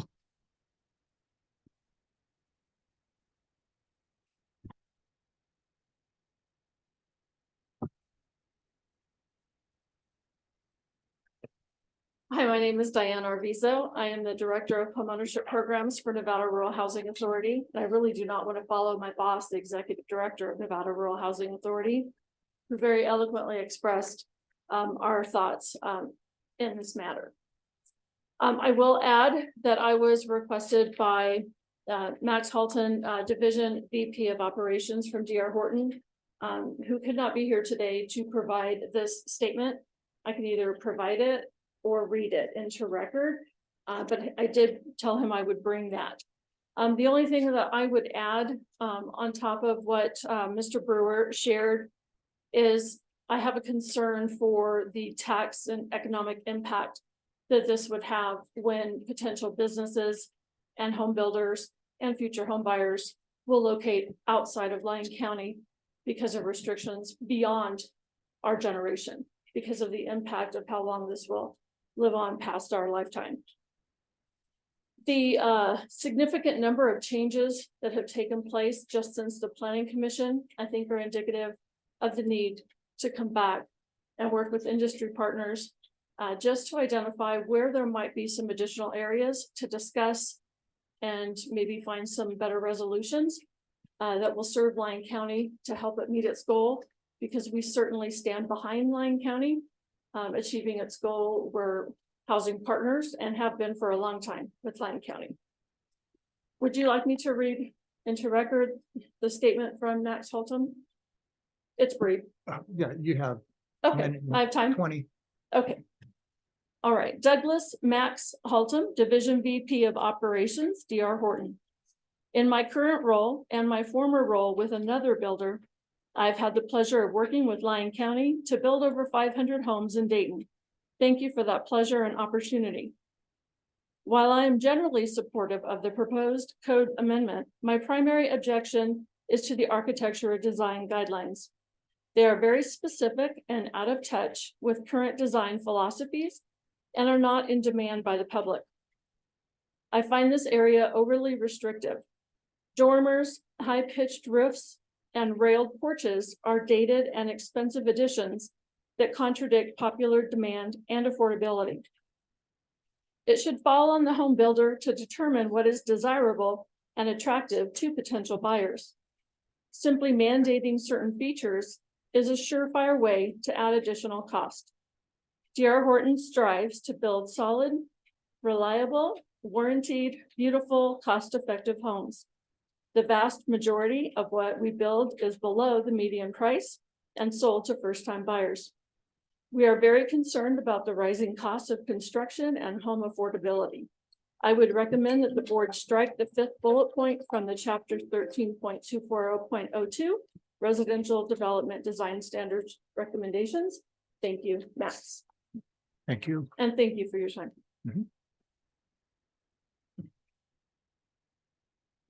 Okay, I don't see anybody else standing up ready to talk, so we're gonna go to Zoom board. We have Amanda Bernan, hands up. Good morning, Amanda Bernand, BRINNAND. And I think there are some good points in this ordinance, this proposal, but I do also have some concerns with it. The first being size, having a 1,200 square foot home, regardless of the lot size, won't reduce code violations. People that are messy and collect stuff will continue to do that, no matter how big their home is. An example is on my street. There's 2 homes, less than 1,200 square feet. They're both very neat, very tidy, clean. There's also 3 others that are above 1,200 square feet that are a mess, and some of them even have garages or barns. So I don't believe that it will reduce code violations. And also, size doesn't equate to quality, regardless of lot size.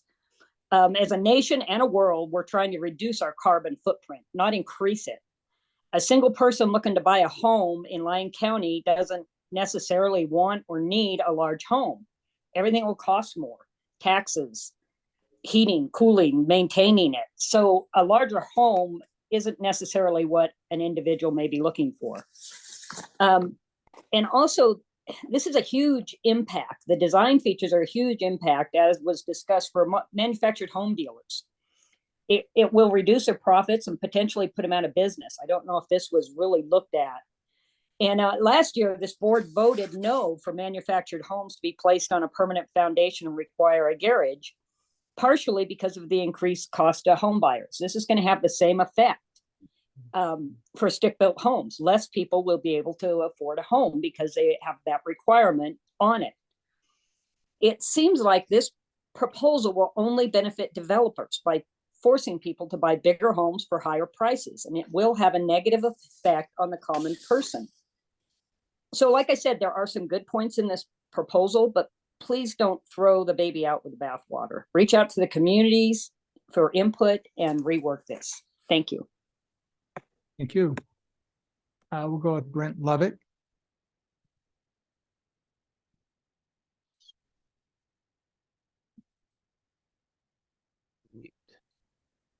Brent, you on? Oh, can you hear me? Yes. Oh, okay. It wouldn't let me unmute. Sorry. Good morning, commissioners. Same way with a lot of people, what they have said this morning. This was not brought to attention of myself and a lot of other builders here in Lyon County until just a few days ago. And reading through it, this is more like a master plan amendment than it is a response to SB 40, which we all worked on pretty hard to start to move the state towards more affordable housing. So I would like to see this postponed by the council and gone back and actually hold hearings in each of our major cities here in Lyon County so that we can actually sit down, work with staff. They've done a great job, but there's parts of this that, have adverse effects to long-term projects that we've all had in planning. So I would respectfully request that you postpone this and let's go back and work with staff in each area so that we can listen to the actual public. Thank you. Thank you. Charles Shirley.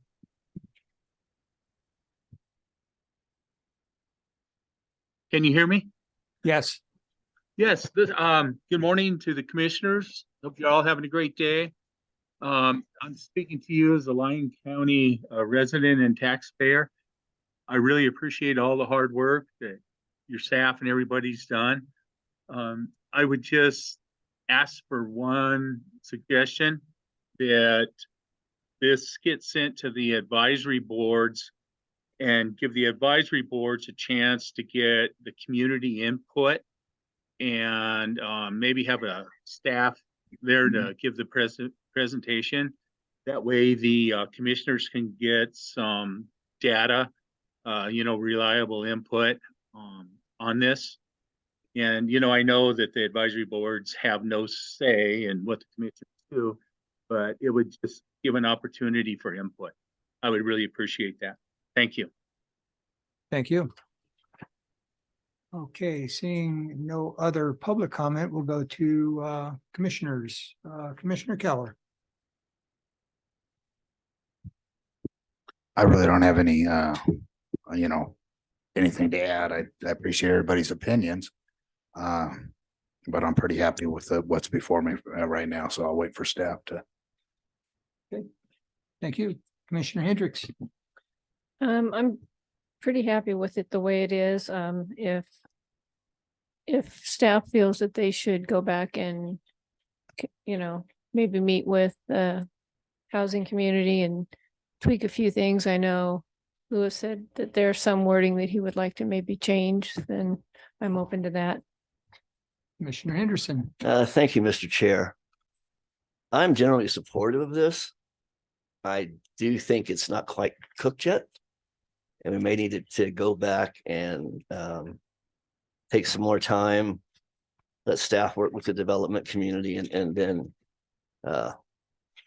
see if we can't get something that everybody can live with. Now, that being said, the development community is not going to get everything they want, I'm sure, and we're probably not going to get everything that we want, but that's why you negotiate. So I'm kind of leaning towards postponing this for a while for a little more work. I agree with my fellow commissioners. County Manager, any comments? Andrew Haskin, Lyon County Manager. My only comment is that if the board has any suggested edits, or would like to direct staff to go back, we can certainly do that. If you have any suggested edits, anything in here that you don't think is workable, we can discuss that now. Or we can look for this ordinance to be proposed.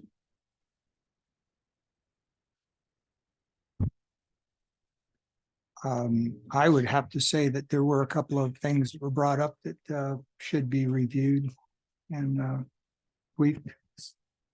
width of travel on the highway, things such as that may be looked at again. But definitely, I think it should go back and come forward with some further ideas based on input from our community and from the commission. Okay. Do I have a motion? Mr. Chair. Yes, okay. You asked for some suggested edits. I just got a couple of topics I want to bring up and talk about on dealing with. Actually, it's in a couple of different sections where it defines flat roof or it calls for a flat roof. What is that? Or should it be something that's less than a 312? That's required. Just one comment to think about. And then when we're talking in chapter 15.351.03, what is now section D, I think that language needs to be cleared. I realize that's existing language now, but I think that needs to be cleared up because when I read it, I thought that all the manufacturers' homes had to be over 6 years old to be put on there. And I know that's not the intent. So I think that might need to be cleared up a little bit. And then on, let's see, 15. So, and that might be related to farm housing. Yes. Yeah. But the way it's written is confusing. So okay, we'll take a look at it, but I don't know, that might be in statute, so we may not be able to make changes. Yeah, because like I said, it is very confusing the way it's written. Sure.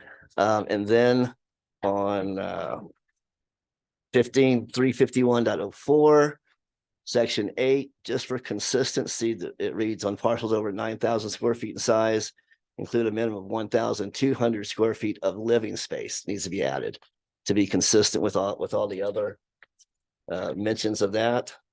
And then also that flat roof thing needs to be looked at for manufacturing housing as well. That's all my comments, Mr. Chair. Commissioner Keller. Well, I didn't want to jump in front of you if you had any comments before. No, you're good. Okay, Do any of these requests that you just got, make it, would you rather have some time to clear it up a little bit? Or if we go through with if I propose this now, can you take care of those minor things before the next? What I'd like to do, is go ahead and take a look at those and make those changes. So it sounds like we heard that the eaves, an 8-inch eave would work. So we had that discussion in-house, so we can certainly take a look at making that change. Change it to less than 3 and 12 instead of flat roof. Take a look at 35103 section D and get some clarification there. And then 35104 of living space and change that to make it consistent. If there's anything else, we can take a look at that. Is there anything else that the board would like? I would prefer to bring this back as a complete ordinance rather than do an amendment through the motion, just so that everybody can see what we've got. Well, then That's kind of my choice would be, let's get it put in writing as the proposal that we need and then table this until then. Okay. So Go ahead. I'll make that motion to bring it back. Okay. Okay. So we have a motion to bring this back with suggested changes for further discussion. Do I have a second on that? I'll second it. Okay, so I have a motion by Commissioner Keller and a second by Commissioner Hendricks. All those in favor say aye. Aye. Any opposed? So the motion passes 4-0.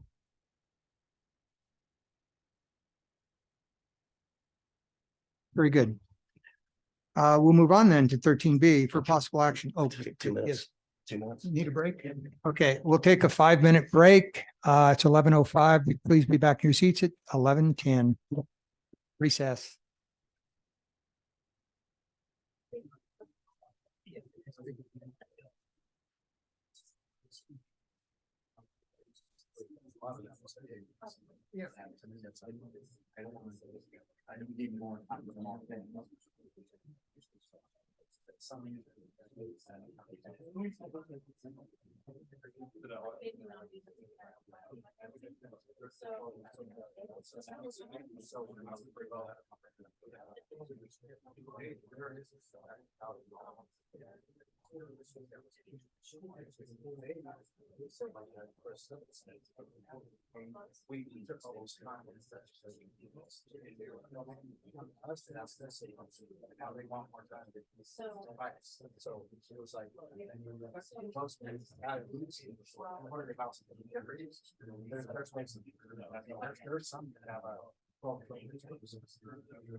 So they can do that.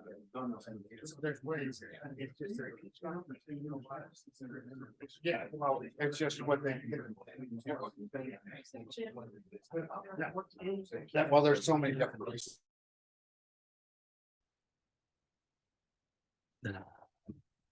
Okay, we'll reconvene. It is in after 11. As promised, if you have everybody take a seat for Leaves. the part if you wish. Certainly cleared the place out. We'll be moving right along. Possible action approved grant of easement from Lyon County to the Pacific Power Company and Nevada Corporation doing business in Nevada Energy on property owned by Lyon County located in Silver Spring, Theater 018-362-02 for an electric utility easement and authorize the chair to sign the grant of easement documents. Steve Wright, District Attorney. We were a little undecided where to put this item on the agenda. But I'm standing in for community development, I guess, on this one. So there's a project pending in the Silver Springs area around the airport there. And as part of that project, they needed a utility easement that crossed a piece of property owned by Lyon County. And under the NRS, there's a provision that allows the county to grant an easement for utility purposes, provided that that easement, if it's no longer needed, is reverted back to the county. And so before you today, pursuant to that request, is the easement that's been prepared by Nevada Energy. approved by their legal department and does include that required provision that it go back to the county at no cost to Nevada Energy if that is abandoned in the future. The recommendation from staff today is to approve the easement and authorize the chair to sign. I can answer any questions, and Mr. Carriola probably has more information about what that easement will serve and those sorts of things if you have those kind of questions. Any questions? That was going to be my question, was what is this going to serve?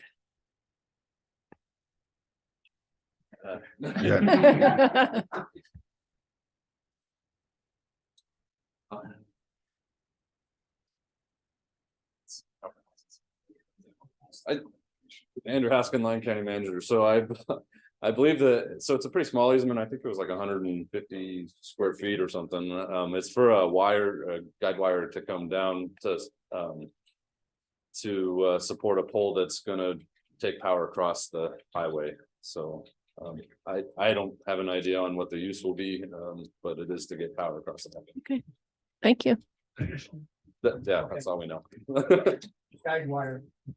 So my Commissioner Keller, go ahead. my question was, because you said it was where it was gonna go to, and it's over off of Bowers, that's over off the other side of the highway, so it's to cross the highway to get to the other side. So that's all I was wondering about. Mr. Chair. Commissioner Pearson. Thank you, Mr. Chair. This isn't part of the Green Link project, is it? Okay. As far as I Any public comment? Seeing none, I'll look for a motion on this. I move to approve a grant of the easement from Lyon County to Sierra Pacific Power Company, the Nevada Corporation doing business as Nevada Energy on property owned by Lyon County located in Silver Springs, APN 018236202 for an electric utility easement, and authorize the chair to sign the grant of easement documents. One second. I'll second. Okay. Motion by Commissioner Keller, second by Commissioner Hendricks. All those in favor say aye. Aye. Aye. Okay, motion passes 0. Thank you. Thank you, sir. Item 14, Sheriff, for possible action through the 2-year contract with Incorporated in the amount of $39,500 for public safety cameras. For the first year's funding, $24,500 being funded from a budget transfer in the general fund contingency. Sheriff. Good morning again, Lyon County Sheriff Brad Poe. The proposal to add SWAT cameras to our system, and when I say add, currently Lyon County Sheriff's Office has 2 mobile camera systems that do record license plates. They take a picture of the license plate, the vehicle, it gives us the data on that particular vehicle. These license plate readers are used throughout northern Nevada. If you've driven anywhere in northern Nevada, your vehicle has been photographed. The license plate has been read. These license plate readers have been instrumental in solving crimes and missing persons all throughout northern Nevada. Notably in Lyon County, license plate readers were instrumental in solving the armed robbery of the Silver Strike in Silver Springs. They were used to pick up other vehicles and other cases we can't talk about right now, but any questions or any information, I brought my subject matter expert, Lieutenant Ty Joyner. He runs our special investigations unit and major crimes unit. He oversees both. He'd be happy to answer any questions that you guys have on the use of license plate readers and why Lyon County needs them. Oh, Commissioner Henderson. Thank you, Mr. Chair. Thank you, Sheriff. I did have a couple of questions on these, and I thank you for clearing them up earlier. My concerns were the data retention and who has access to the data. But I believe you told me that the data is now is kept for a year and then eliminated. Yes, sir. It's kept for a year and then eliminated from their systems, purged from their system. And as I said, the access is only to deputies or law enforcement. Yeah, that was one of my big concerns, because I can see this could be used a lot of different ways. So yeah, I was a little leery about this at first, but thank you for explaining it to me. Yes, sir. And just so you guys know, they're connected to NCIC. So NCIC automatically uploads information into the LPR system, so missing persons, Amber Alerts, wanted people, stolen vehicles. NCIC automatically enters that into the system, so when one of those vehicles passes by the camera, the deputies on duty will get a notification on their NDC that a picture of that vehicle, hey, this is a missing person, they just entered your county. Hey, it's a stolen vehicle or whatnot. And the reason we're going with Flock is there's a big regional push right now to get everybody on the same system. Carson, Douglas, Washoe, Reno, Sparks have all been on LPRs for years already, but there's a push right now to get everybody in the same system. Currently, Story County has Flock cameras, Mineral County has Flock cameras. Carson City is in the process of getting 33 cameras by January from Flock. So when we get that piece here in the central area, we'll kind of connect all the areas and it'll be a great tool for investigative work. Yeah, technology is both fascinating and scary. That's all I gotta say. He answered one of my questions. One of mine was why you chose Flock, and you've already answered that. I also wanted to know, how do you determine what locations to put them in? Well, that also goes with working with the other agencies to try to figure out, because they're relatively expensive to cover. Every coming and going in the county would be pretty much impossible. So we're trying to work with other counties to see where they have covered. So for example, in Carson City, they're gonna have cameras on B&T, 50 and B&T going both in and out of 50. So they already have that covered. So we could eliminate trying to put a camera there, if that makes sense. We're kind of basing it on where other agencies are also putting cameras. Okay, thank you. So this is for the software and the cameras. Yes. So what are you getting with this right here? Just one camera or just mainly the software? And No, we're getting 5 cameras and they're solar powered cameras. So this is basically the cost for 2 years for 5 cameras.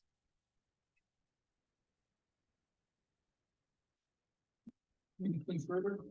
Any public, I'd like to use a big walk to Lyon County. And do bigger. Grown. So I'm looking, looking for a motion. Mr. Chair, I moved that we approve a 2-year contract with Flock Group Incorporated in the amount of $39,500 for public safety cameras, with the first year's funding of $24,500 being funded from a budget transfer from the general fund contingency. You have a second? I'll second. Okay. Motion by Commissioner Henderson, second by Commissioner Hendricks. All those in favor say aye. Aye. Aye. Any opposed? Motion passes 4-0. Thank you. Thank you. Library, thank you for your input. The possible action plan of applicant to Lyon County Library Board trustees with term expiring June 31st, 2025 with the libraries. Applicant. Hi, I'm Lynn Frindle, the Lyon County Library Director, and I'm here to request the appointment of Hay Edwards from Silver Springs to the Lyon County Library Board of Trustees. We haven't had a trustee from Silver Springs for almost, I guess, a little over a year, and we sorely need that. Thank you. Any public comment? Commissioner comment? Happy to have Kay Edwards on board. Thank you. Can we have a motion? I'd like to make a motion, move to approve Kay Edwards as an appointment to the Lyon County Library Board of Trustees with the term expiring June 31st, 2025. I'll second. Commissioner Keller, second by Commissioner Hendricks. All those in favor say aye. Aye. Aye. Any opposed? Motion passes 4-0. Thank you. Thank you. Okay, we are at 16 utilities for possible action for the contract with Loomis and Associates for the amount not to exceed $100,000 for on-call engineering services to the utilities department. Mr. Burkett. Chairman Hawk with the name, Commissioners, David Burkett for the record. This is so in June of this year, the Utilities Department put out a request for qualifications for engineering, design, and consulting services for the utilities. And we put together a review committee. They submitted their statement of qualifications. review committee created a link, a list of qualified firms. We didn't rank them. We just said they're qualified or not qualified to do work for utilities. And there's a series of engineering services under the different categories we'll be bringing forth to do contracts with for future services, on-call services for the utilities department. And this one happens to be for engineering with Lewis and Associates. Any questions from commissioners? Any public questions? If not, we're going to move forward with it. Motion. I hear a motion. I move that we approve a contract with Loomis and Associates for an amount not to exceed $100,000 for on-call emergency services to the Utilities Department. Second. Second by Commissioner Henderson. All those in favor say aye. Aye. Opposed? Motion passes. 16B, see you're staying up there for contract, source concept incorporated for amount not to exceed $100,000 professional surveying services. Commissioners, David Paquette for the record. This falls under the same thing that I just explained. This one is just specifically to surveying services, which is one of our other categories. Any questions or comments from commissioners? Public comment. Seeing none, I'll look for a motion now. Move to approve a contract with Resource Concepts Incorporated for amount not to exceed $100,000 for professional surveying services.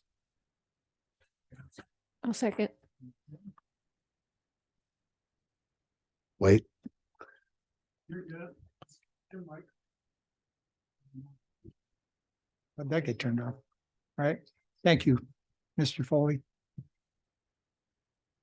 All right, so we have a motion by Commissioner Keller and a second by Commissioner Hendricks. All those in favor say aye. Aye. Any opposed? Okay, no, it's 4-0. Motion passes. Roads. Like Mr. Homan's coming up for possible action, approve an off-site improvement agreement between Lyon County and Dayton 2015 LLC for Dayton 2015 LLC to make certain improvements to the NDOT right-of-way related to Woodbridge Estates and to authorize the county to make application with the landowner responsible for all the costs, construction and maintenance until the improvements are accepted by Lyon County or NDOT for maintenance, and to authorize the county manager to sign. Mr. Holman. Good morning, Commissioners. Dustin Holman, Road Director for the record. This is an offsite improvement agreement similar to the one that was brought to you a few meetings ago for the Copper Canyon. NDOT will not allow the developers to apply for the permit to do work out in the right of way. It has to be from the county or the cities that they are in. So that is the reason for this agreement. And as we're all aware, NDOT plans on doing a project on that portion of Highway 50. I believe it's in 2026, which would, once NDOT comes through and resurfaces that, then they would take over the maintenance of those improvements at that point. So get this done before NDOT does their project, then there's no maintenance needed by Lyon County at that point. Commissioner comments, questions? Yeah, I have one. This is all in what we've got before us as far as the talks that we're already having with NDOT. This all fits in.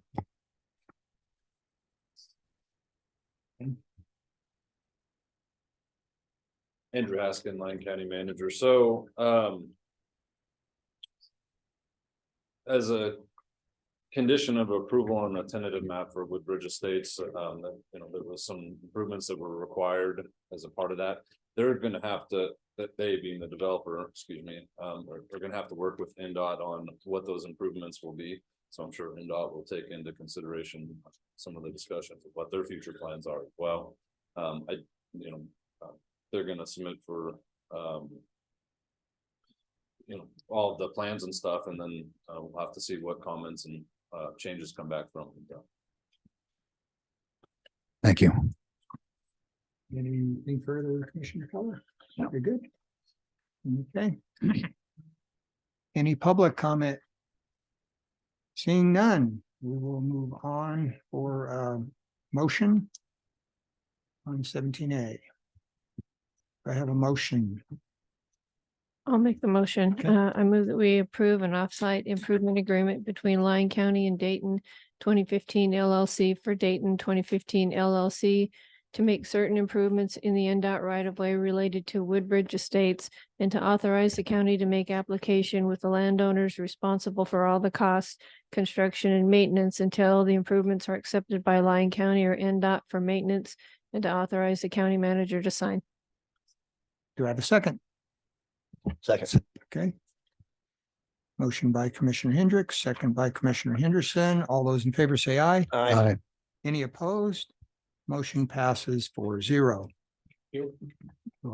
Thank you, Mr. Holman. County Manager, 18A for possible action, approve a resolution of the Lyon County Board of Commissioners supporting permanent daylight savings time in the Sunshine Protection Act. You're up. Andrew Haskin, Lyon County Manager. So this was a resolution requested by Commissioner Henderson. Did a bit of research on this and worked with Commissioner Henderson to come up with some language on this. And so I don't know if Commissioner Henderson has anything that he wants to talk about on it. It was a pretty interesting item, really. Way down the rabbit hole on it. Mr. Chair. Yes, go ahead. If I may, yeah, I mean, everybody in the country knows daylight savings time is stupid. And and there's science now to support that. So if you like, Mr. Chair, I can read the resolution into the record. Go ahead. The resolution supporting permanent daylight savings time and the Sunshine Protection Act. Whereas federal law prohibits states from adopting year-round daylight savings times, and whereas the Sunshine Protection Act is a proposed federal law that would make daylight savings time permanent, eliminating the twice yearly time change and making spring forward permanent. And whereas on March 15th, 2022, the United States Senate passed the Sunshine Protection Act by unanimous consent, but the legislation failed to pass the House of Representatives before the end of the 117th Congress. And whereas the Sunshine Protection Act has been reintroduced in the U.S. Senate for the 118th Congress, and whereas the legislatures of 19 states and the voters of one state have enacted legislation or passed resolutions to make daylight savings time permanent if federal law changes, and whereas surveys have shown that the majority of Americans prefer to no longer switch their clocks twice a year, support staying with either daylight savings time or standard time, and whereas studies have shown that the time change interrupts the body's natural circadian rhythm, which can lead to increased risk of heart attack, stroke, depression, mental health issues, and an increase in traffic accidents. Now, therefore, be it resolved that the Lyon County Board of County Commissioners supports the Sunshine Protection Act, making daylight savings time permanent. Be it further resolved that the Lyon County Board of County Commissioners urges the Nevada legislature to enact legislation making daylight saving time permanent upon a change in federal law. Be it finally resolved that a copy of this resolution be transmitted to the governor, all members of the Nevada congressional delegation, the majority and minority leaders of the Nevada Senate, and the Speaker and minority leader of the Nevada Assembly. Thank you. Anything further from the commissioners? I have no problem with this. My only concern is, have we run it by the public in any way? You know, because anyone who works outside could be affected by the difference. And I would have liked to see some public input on it. Commissioner Keller. I'm on those same lines, even more. I mean, how many phone calls has the county manager had over this? How many, has it been a pressing issue of Lyon County and my constituents? So I'm looking at this going, why is it even before me? Also, whenever I've made this comment before about resolutions, I don't carry water for anybody except my constituents. And I look at some of this stuff where when people say surveys have shown, where are the surveys? I want to see them. You know, I'm not going to just take somebody's word for it because that's how you get steered into a direction just because of a statement. And all this is a big motion, and we're going to put into words exactly what supports the motion, and I want the background information on all of it. So I wouldn't be supportive of this at all. Any further comment? Any? Would you be opposed to running it by the public advisory boards and stuff first? Yes. The reason why I want to do this today is because daylight savings time changes Sunday. Mhm. This is the time to make the statement. Well, that gives us a year. Any public comment? No. As far as the information, I think I haven't read any current surveys, but I do know that from my experience in law enforcement that there is an increase in accidents, usually when people lose an hour of school. It does make a mistake, and I can say that from personal experience in reading accident reports around that time. But as far as any current surveys, no, I couldn't. I haven't really paid much attention to that. We just all need to remember to turn our clocks back an hour on Sunday. It's just a So- comment, Mr. Chair. There has been numerous articles on the internet and TV as the weeks lead up to the daylight savings time change. So the information's out there. Yes. Okay. I would say that at this point, we have no further comments from commissioners, no public comment that I can see. Nobody in the house here wants to mention anything, so I will go on to a motion. Mr. Chair, I move that we approve a resolution of the Lyon County Board of Commissioners supporting permanent daylight savings time and the Sunshine Protection Act. Okay, I'll have a motion by Commissioner Henderson. Do I have a second? Okay, I will make a second just for I know how the vote's going to come out, but once you're on record. Make the second on that. All those in favor say aye. Aye. And opposed? Nay. Okay, so it's a 2-2 and motion fails. 18B. Yes. Hold on. Okay.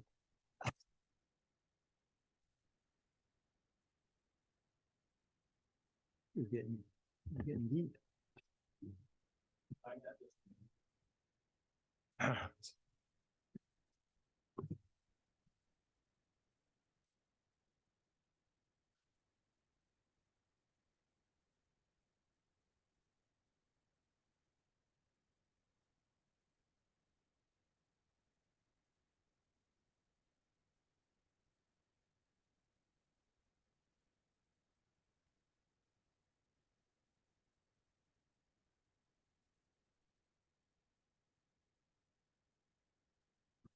Okay. We just need a Yeah. few more minutes.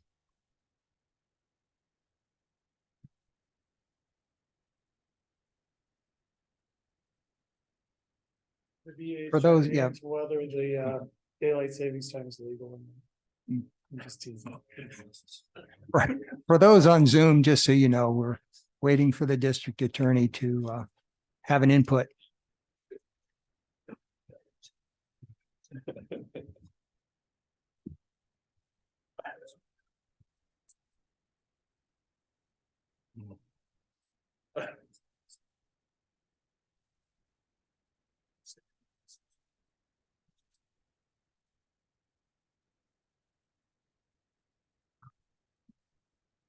Mr. Rise coming up. Steve Rye, District Attorney. I just had to double check. It's been a while since this has come up, but when there's less than a full board, a tie vote carries over to the next meeting. Okay. All right, then we will carry that over. I'll resend my comment and we'll carry it over until the next meeting. Sounds like a plan. Okay. 18B. For possible action, approve purchasing a vehicle for the county manager with funding of $45,000 to come from a budget transfer from the general fund contingency. Question by Commissioner Henderson. I know you don't have a vehicle of your own for the county, and I know that you are out and about a lot, especially with the last emergency. So present your case. Well, that Andrew Haskell, Lyon County, man, but that's pretty much it. So with throughout all the flooding and everything this year, I was having to borrow vehicles from the utilities department or from roads. And so it became kind of a challenge there. This vehicle is a truck that we're looking at. It's a Chevy 1500 that would with 4-wheel drive. It's a base model or a fleet model, so it doesn't even have carpeting. It's got the rubber mats for the floors.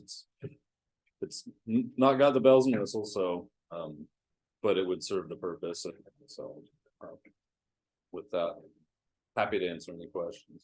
Questions, Commissioner Keller? So this would have the Lyon County emblem on the side of it. And so would you feel comfortable with that? We're bringing it home, or where are you going to bring it to a yard? So this will not be a take-home vehicle. Okay.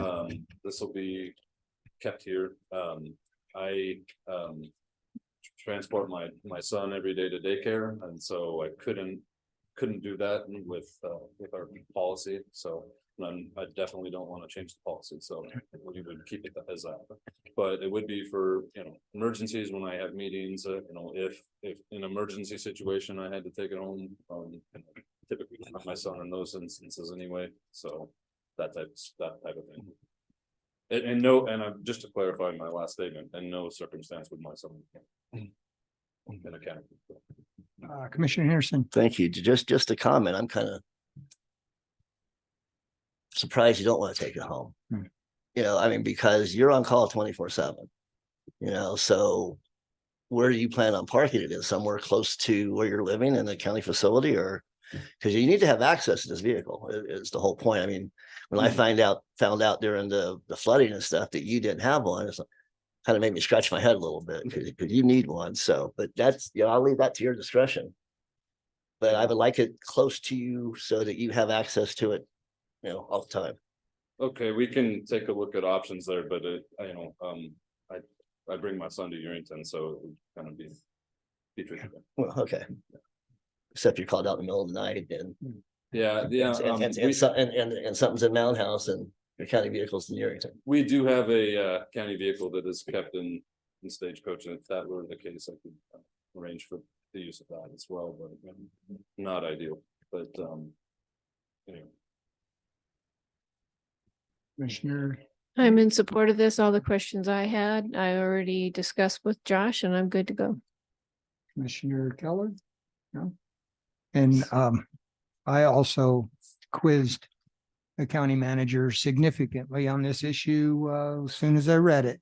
So I feel pretty comfortable that it is a requirement. And I do know that during the emergencies, he was being basically driven around a lot. Okay. Commissioner Keller. How many, I didn't pay attention when you described the truck, except that it was a Chevy, 2,500, I think, or 1,500. How many seats? It's a 4-seater. 4-seater, okay. It's very similar to the few of the other trucks that we purchased this year. We purchased one for I don't know if you've seen the one for emergency management, but almost identical to that. I was just making sure it was 4-seat because a lot of times you have to have people in the truck with you, and that's what I want to make sure you had that room. Yeah, and 4-wheel drive, which was my question right off the bat. And just so the board's aware too, we considered other types of vehicles like a Blazer, like the sheriff was describing earlier, but in the times when I do need it for flooding or an emergency situation, ground clearance becomes an issue, and that was the only reason we decided to go with the truck as opposed to like an SUV. And plus you need to pick up all stuff. Yeah. Okay. Any public comment? If not, then I'll look for a motion on 18B. Mr. Chair, I'll move that we approve purchasing a vehicle for the county manager with funding of $45,000 to come from a budget transfer from a general fund contingency. Do I have a second? Second. Okay, motion by Commissioner Henderson and second by Commissioner Keller. All those in favor say aye. Aye. Any opposed? Motion carries 4-0. Under other, 19A for possible action, approve opioid settlement agreement with Masters Pharmaceutical and authorize chair or county manager to sign necessary documents to approve the settlement. The estimated settlement amount for Lyon County is $12,608.39 with a net allocation to Lyon County of $9,456.29. And we have Mr. Rye. Thank you, Mr. Chair, Commissioners. Steve Rye, District Attorney. This is like the other matters that have come before you as part of the opioid litigation, handled primarily by the Nevada Attorney General and the law firm hired by the county or retained by the county a couple of years ago. I think this is one of the last ones that's on the books. It's a little bit smaller than the previous ones, but it's generally in the same format. The allocation among the counties and municipalities is under the same Nevada One agreement. So it's calculated in the same fashion. Those dollar amounts are estimates, but gives the board an idea of the amount of the settlement. Staff recommends that this settlement be approved. The chair or county manager be authorized to sign the documents. And then this money will go along with the other funds that are received into the program that's been set up by Josh and Shayla, I believe, for administration of those funds within the county. Thank I you. can answer any questions anybody has. Questions? Public comment? Not seeing any. I'll look for a motion on 19A. I move to approve a opioid settlement agreement with Masters Pharmaceuticals and authorize the chair or county manager to sign necessary documents to approve the settlement. The estimated settlement amount for Lyon County is 12,000. I don't know if I need that in there. I don't need that part. All right. Second. And Commissioner Hendricks. So motion by Commissioner Keller and a second by Commissioner Hendricks. All those in favor say aye. Aye. Any opposed? Motion passes 4-0. Thank you. Thank you, sir. Item 20, agenda request. Mr. Hendricks, I have no agenda requests. Commissioner Keller. No. Commissioner Henderson. None. And I have none.